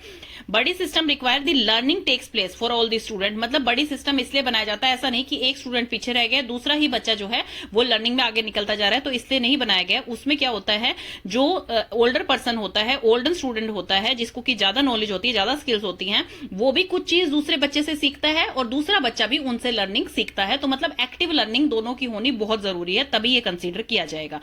नेक्स्ट है कि ये जो है अपॉर्चुनिटीज देता है बच्चों को कि आपस में जो है उनकी रिलेशनशिप फ्रेंडली बने, उनकी जो है मतलब केयर करें एक दूसरे की और प्रॉब्लम्स को समझे। तो ये एक अपॉर्चुनिटी है बच्चों के लिए कि हर वे में वो एक दूसरे का साथ दे। मतलब ऐसा ना हो सिर्फ क्लासरूम में ही बड़ी सिस्टम है, क्लासरूम के बाहर वो जाए तो बड़ी सिस्टम होना चाहिए, हर जगह पे वो बड़ी उनके साथ ही रहना चाहिए। इससे बच्चों की सिक्योरिटी भी बनती है, केयर भी होती है और सब चीजें मेंटेन रहती हैं। नेक्स्ट आता है कि हमेशा बड़ी सिस्टम उन दो बच्चों को बनाना चाहिए जो एक साथ काम करने के लिए तैयार हो, जो वर्क कर सके अच्छी तरह से। जिन बच्चों के बीच में कॉन्फ्लिक्ट हो, ऐसे बच्चों को बड़ी नहीं बनाना चाहिए, क्योंकि मान लीजिए फिर वो हार्म भी कर सकते हैं। तो इसलिए बड़ी हमेशा उन बच्चों को बनाए जो कि एक दूसरे से फ्रेंडशिप का बिहेव रखते हो और फ्रेंडशिप उनमें डेवलप कर सके टीचर, चाहे किसी भी वे से करे, एक्टिविटीज वे से या किसी भी वे से। देन आ गया है इससे बेनिफिट क्या होते हैं, बड़ी सिस्टम से बच्चों को क्या बेनिफिट होते हैं। सबसे पहले है डेवलप्स एम्पैथी। एम्पैथी क्या होता है कि इंपॉर्टेंस जानना, एक दूसरे की रिस्पेक्ट करना, केयर करना, वैल्यू समझना और फ्रेंडशिप का क्या मतलब होता है वो चीज समझ आती है बच्चों को, वो होती है एम्पैथी। एक दूसरे के लिए जो है फेवर की भावना रखना, उसे कहा जाएगा कि इसमें एम्पैथी डेवलप होती है उनके अंदर ही। डिस्करेज बुलिंग, अब कोई बच्चा किसी बच्चे को चिढ़ाता है या जैसे उनकी किसी भी चीज में उनकी बुलिंग करता है कि भाई तुम तो इस चीज में कम हो या तुम्हें समझ नहीं आता, किसी भी चीज में करता है, तुम अच्छा गेम नहीं खेलते हो, तो वो चीजें इससे कम हो जाती हैं बड़ी सिस्टम से। नेक्स्ट आपका आता है reduce stress and anxiety among disabled. जैसे डिसेबल बच्चे अपने आप को थोड़ा सा इंफीरियर समझते हैं, तो वो जब इस चीज में एंगेज होते हैं तो वो दूसरे बच्चे भी उनकी जो है हेल्प करने के लिए तैयार होते हैं, तो उनका भी स्ट्रेस लेवल थोड़ा सा कम हो जाता है। नेक्स्ट है इसमें इंप्रूव्ड एकेडमिक आउटकम। बिल्कुल जो बच्चे क्लास में कर रहे हैं, बडीज बन के कर रहे हैं, तो वो क्या है, उनको जॉय भी आता है, उनको अच्छा भी लगता है, वो अपने डाउट्स भी क्लियर कर लेते हैं, वो डिस्कशन भी कर लेते हैं, तो उनको अपॉर्चुनिटी मिलती है पार्टिसिपेट करने के लिए, एक्टिविटीज करने के लिए। तो इसलिए ये अच्छा है।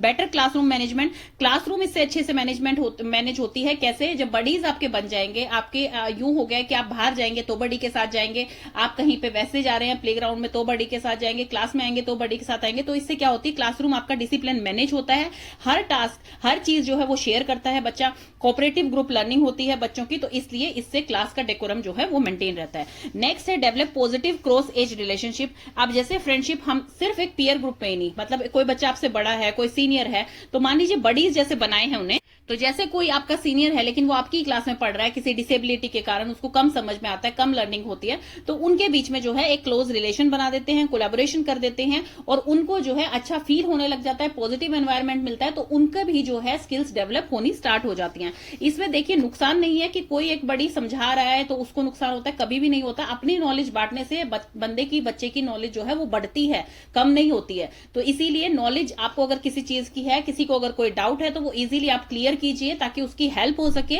और ताकि वो आपकी भी नॉलेज को बढ़ाएगा। कम नहीं होती है कभी भी नॉलेज बांटने से। इसीलिए आपको लाइन टू लाइन समझाने की कोशिश कर रही हूं ताकि जो है मुझे अगर इस चीज की नॉलेज है तो वो मैं आपको शेयर कर सकूं, आप कुछ समझ पाए। हो सकता है कोई पॉइंट आपको ना समझ आ रहा हो और वो मेरे समझाने से आपको समझ आ जाए तो अच्छा है, और अगर आपको सारा समझ आ चुका है तो हो सकता है मेरे समझाने से आपकी रिवीजन हो जाए।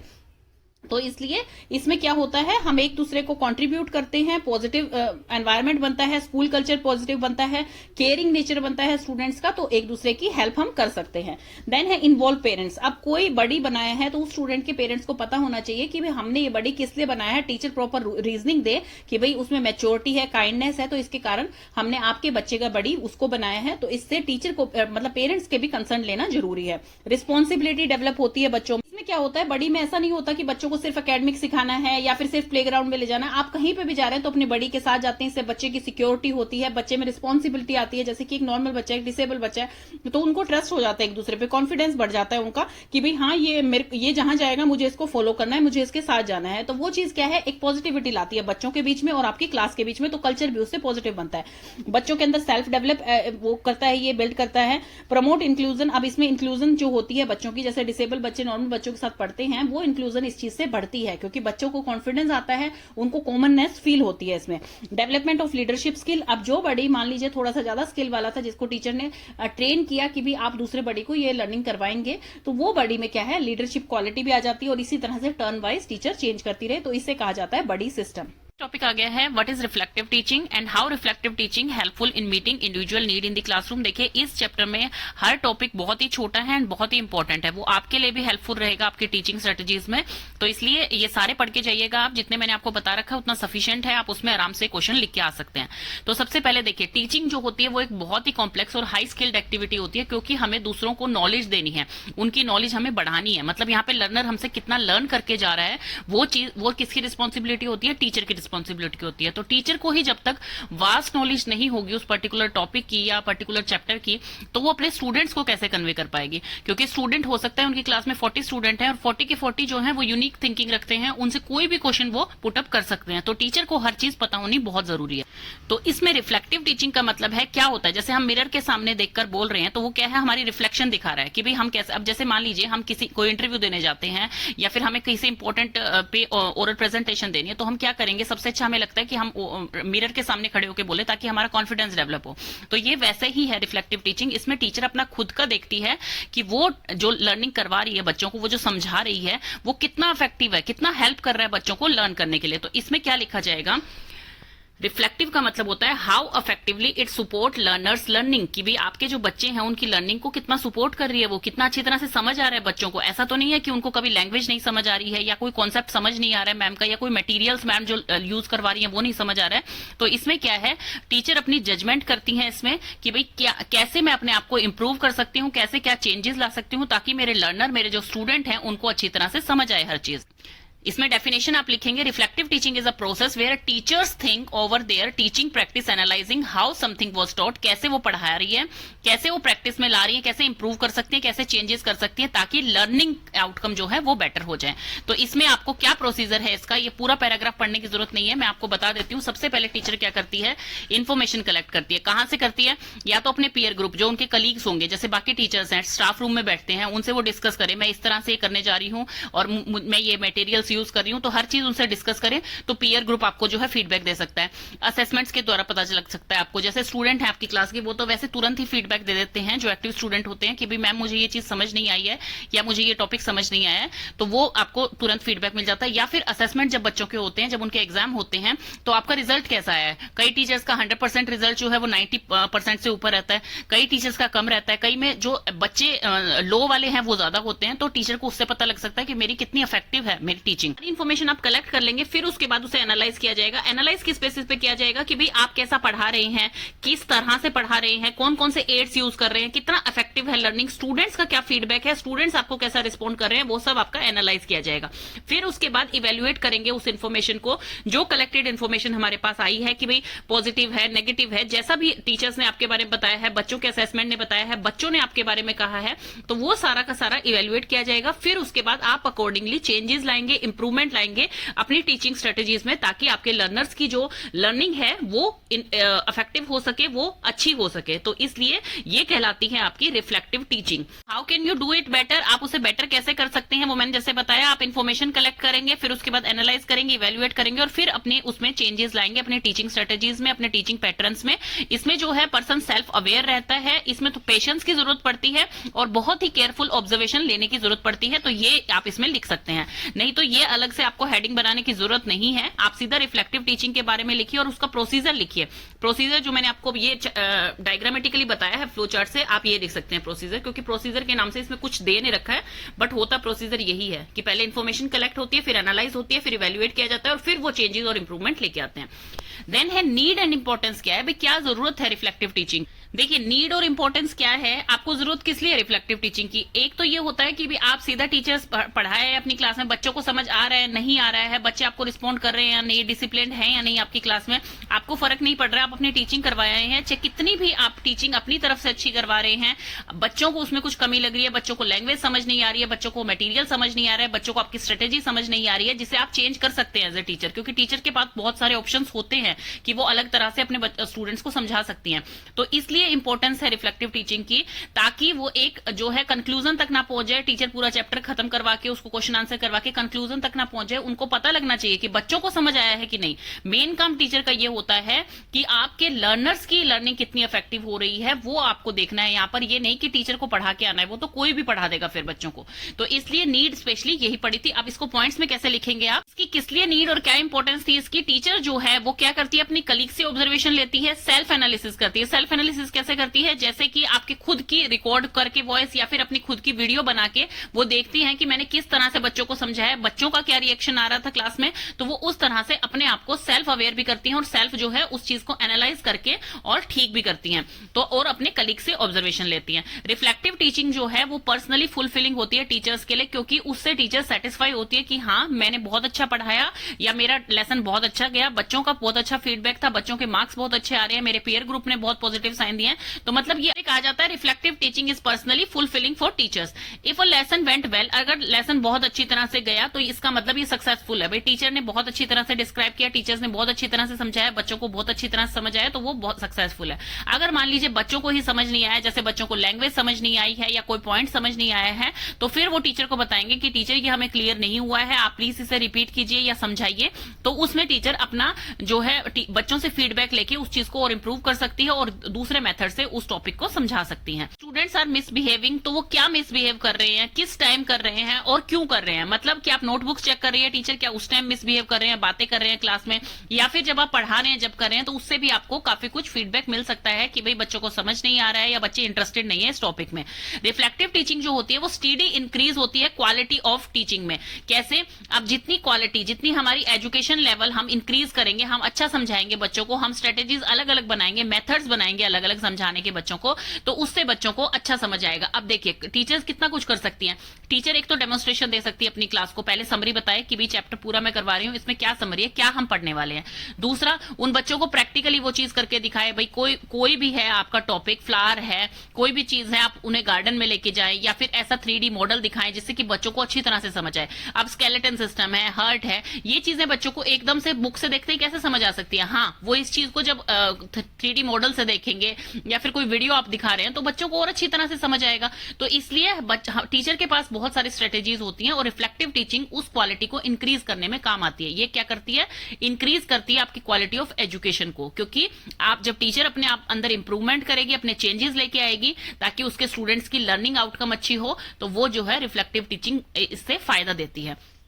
रिफ्लेक्टिव टीचिंग जो है आपके लिए जरूरी है, चाहे वो आपका प्री स्कूल हो, चाहे वो वोकेशनल ट्रेनिंग हो और हायर एजुकेशन हो, तो हर चीज में आपकी रिफ्लेक्टिव टीचिंग जरूरी है ताकि बच्चों का आउटकम अच्छा हो सके। रिफ्लेक्टिव टीचिंग जो है वो पर्टिकुलरली आपका क्या एम है, क्या आप पढ़ने आए हैं, क्या आप वैल्यूज दे रहे हैं अपने स्टूडेंट्स को और कितना कंट्रीब्यूशन कर रहे हैं आप फ्यूचर के लिए। मतलब एक स्टूडेंट जो है वो सिर्फ एक ये नहीं है कि उसको जॉब पानी है, वो एक कैसा बेटर सिटीजन बन सकता है, कितनी मॉरल वैल्यूज लेके आ सकता है हमारे समाज के लिए, वो सब चीजें एक टीचर पे डिपेंड करती है कि वो कितनी अच्छी तरह से अपने स्टूडेंट्स को डील करती है, कितनी अच्छी तरह से उन्हें पढ़ाती है, कन्वे करती है अपनी नॉलेज को। तो ये सब चीजें फायदे हैं और नीड है आपकी रिफ्लेक्टिव टीचिंग की।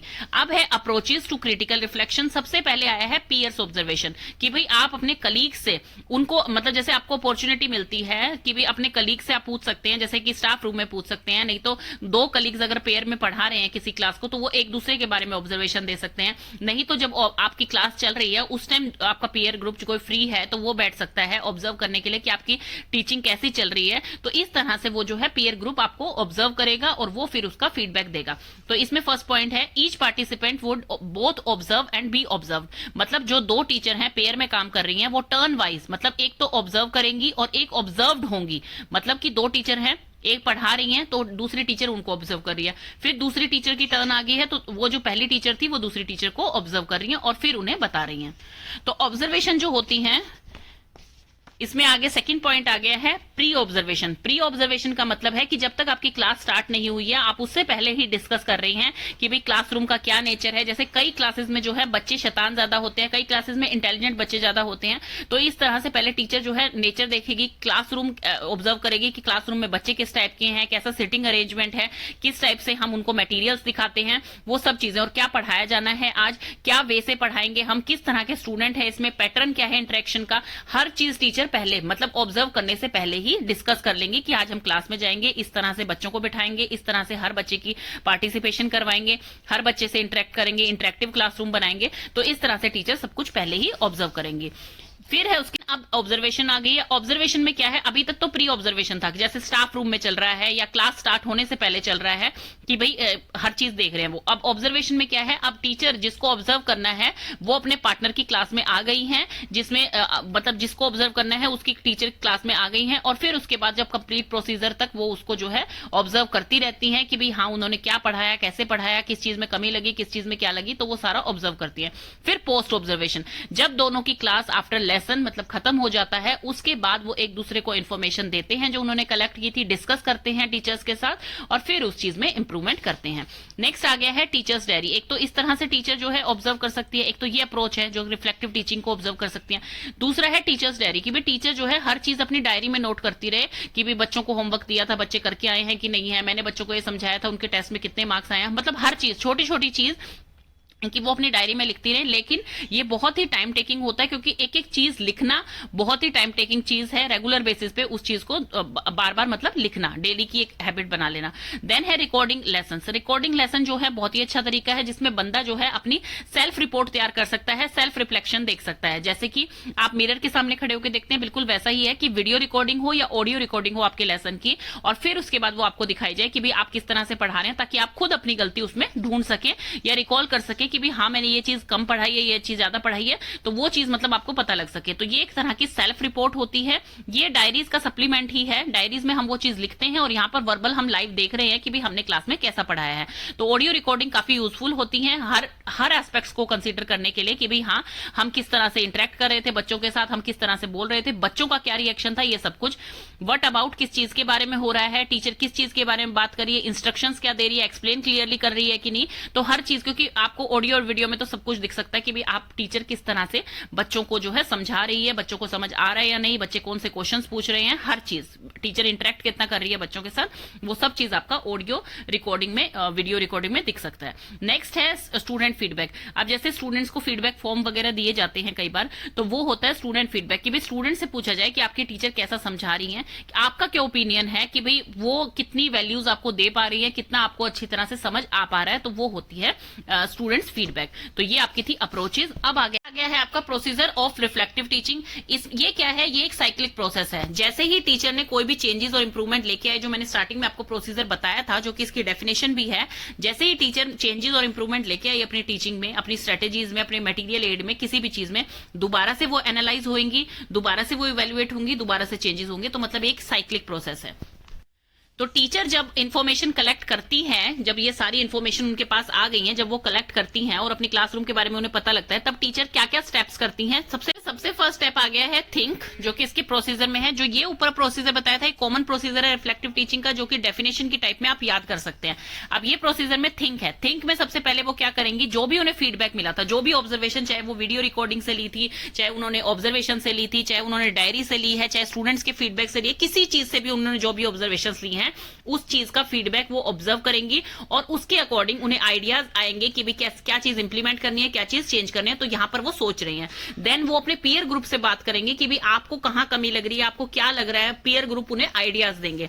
देन है डिस्कशन। डिस्कशन में वो सारे इश्यूज जो है डिस्कस करेंगे कि भाई कहीं पे जो है ग्रामर का इशू था, कहीं पे लैंग्वेज का इशू था, कहीं पे बच्चों को इस वे से समझ नहीं आ रहा है, कहीं पे मेथड से समझ नहीं आ रहा है, तो वो अपने पीयर ग्रुप के साथ डिस्कस करेंगी। अपने खुद के सेल्फ ऑब्जर्वेशन एविडेंस से डिस्कस करेंगे दूसरों से कि भाई मुझे यहाँ पर ये कमी लग रही है, क्या आपको भी लग रही है या मुझे ये इंप्रूव करना चाहिए। यहाँ पे फर्स्ट था थिंक कि उन्होंने सारा फीडबैक जो है अच्छी तरह देख लिया है, फिर अपने पीयर ग्रुप से बात कर लिया, सारा डिस्कस कर लिया है इशू। अब है रीड कि भाई वो देखें और ज्यादा फाइंड आउट करें कि भाई इस एरिया में और इंप्रूवमेंट कैसे हो सकती है। तो वो क्या रीड करेंगे, जैसे रिसर्च वेबसाइट्स हैं, कोई और दूसरी बुक्स हैं, लाइब्रेरी में जाएंगी, बुक शॉप में जाएंगी, प्लेंटी ऑफ बुक्स पढ़ेंगी, अपने सब्जेक्ट के बारे में, अपनी चीजों के बारे में रिसर्च करेंगी, नेट पे साइट से रिसर्च करेंगी। तो ये काफी फायदेमंद होता है, इससे जो है उनको इंप्रूव का और चांसेस मिल सकते हैं कि दूसरी टीचर कहां पढ़ाती है। जैसे यूट्यूब पे आप वीडियो देख रहे हैं कि आप जैसे एक ही टॉपिक के ऊपर 5 वीडियो देखेंगे, जो टीचर आपको अच्छी तरह से समझाएंगी, पॉइंट्स के वे में सिर्फ एक बुक रीडिंग नहीं करवाएंगी, उनका आपको ज्यादा अच्छा समझ आएगा। तो इसलिए वो चीज होती है कि भी आप रिसर्च करते हैं उस पर्टिकुलर टॉपिक के बारे में कि मैं इसको किस किस तरह से समझा सकती हूँ। नेक्स्ट आ गया है आस्क। आस्क में क्या है कि भाई आप उनसे किस तरह से पूछती हैं, मतलब कि अब जैसे कोई भी क्वेश्चन है मेरा कि भाई 5th क्लास के बच्चों को मुझे साइंस में ये चैप्टर कैसे पढ़ाना है, तो उसमें मैं पूछूंगी, वेबसाइट पे जाके गूगल से क्वेश्चन पूछूंगी, देन उसके बाद जो है वो काफी सारे आंसर्स मुझे दे देंगे। तो ये होता है कि भाई आप या तो टीचर्स का भी सजेशन ले सकती हैं, कोई ट्रेनिंग में आप क्वेश्चन पूछ सकती हैं, कोई वेबसाइट पे आप क्वेश्चन पूछ सकती हैं। तो इसमें है आस्क। तो ये आपका होता है कि भाई आप इस तरह से जो है अपनी रिफ्लेक्टिव टीचिंग जो है वो बेहतर बना सकते हैं इन प्रोसीजर से। तो ये आपके प्रोसीजर में पॉइंट्स आए थे कि भाई आप किस तरह से जो है अपनी टीचिंग को बेहतर कर सकते हैं। आप पहले जो है ऑब्जर्वेशन लेंगे दूसरों से, सब कुछ मतलब देखेंगी स्टूडेंट ने क्या फीडबैक दिया था, देन उसके बाद अपने पीयर ग्रुप से बात करेंगी, अपने फ्रेंड से बात करेंगी कि मैं इसे और एफिशिएंटली कैसे करवा सकती हूँ, डिस्कस करेंगी, अपने पीयर ग्रुप से करेंगी, खुद ऑब्जर्व करेंगी और जो है पर्टिकुलरली इस चीज को डिस्कस करेंगी, अपने इश्यूज को डिस्कस करेंगी। फिर जो है आर्टिकल्स वगैरह रीड करेंगी जो कि आपके लिए हेल्पफुल होंगे कि भाई हाँ इस क्लास के बच्चों को इस तरह से पढ़ाते हैं, तो मतलब मैं इस टाइप के आर्टिकल पढ़ूंगी तो शायद मुझे ज्यादा अच्छा समझ आएगा। देन है मतलब बुक्स भी पढ़ सकती हैं, आर्टिकल्स भी, इसमें रिसर्च पेपर भी पढ़ सकती है, वेबसाइट पे जाके भी सर्च कर सकती है। तो मतलब इसमें मेन पढ़ने का काम है। देन है आस्क। आपको कोई भी क्वेश्चंस है आप अपने कलीग से पूछ सकती हैं, आप वेबसाइट पे पूछ सकती हैं, आप मैगजीन्स में देख सकती हैं कि पर्टिकुलर इस क्लास को किस तरह से पढ़ाया जाता है। तो ये सारा आपका प्रोसीजर में आ गया। देन है कंक्लूजन। कंक्लूजन क्या है, अब जो रिफ्लेक्टिव टीचिंग है वो जो है वो टीचिंग रोल में आपके इंप्रूवमेंट लेके आती है, क्वालिटी ऑफ एजुकेशन लेके आती है, मतलब बच्चों की बेहतरी के लिए ये चीज बहुत ही अच्छी है। एज अ प्रोफेशन आप टीचर हैं, आपका जो सपोर्ट बच्चों को मिलना चाहिए उनकी इंप्रूवमेंट के लिए, उनकी लर्निंग के लिए, तो वो आपको रिफ्लेक्टिव टीचिंग से मिल सकता है। रिफ्लेक्टिव टीचिंग थोड़ी टाइम टेकिंग होती है, लेकिन आपको इसमें जो है बेहतर रिजल्ट्स मिलते हैं और आपके स्टूडेंट्स को इसमें फायदा होता है। सबसे बड़ी बात यह है। That's it for reflective teaching.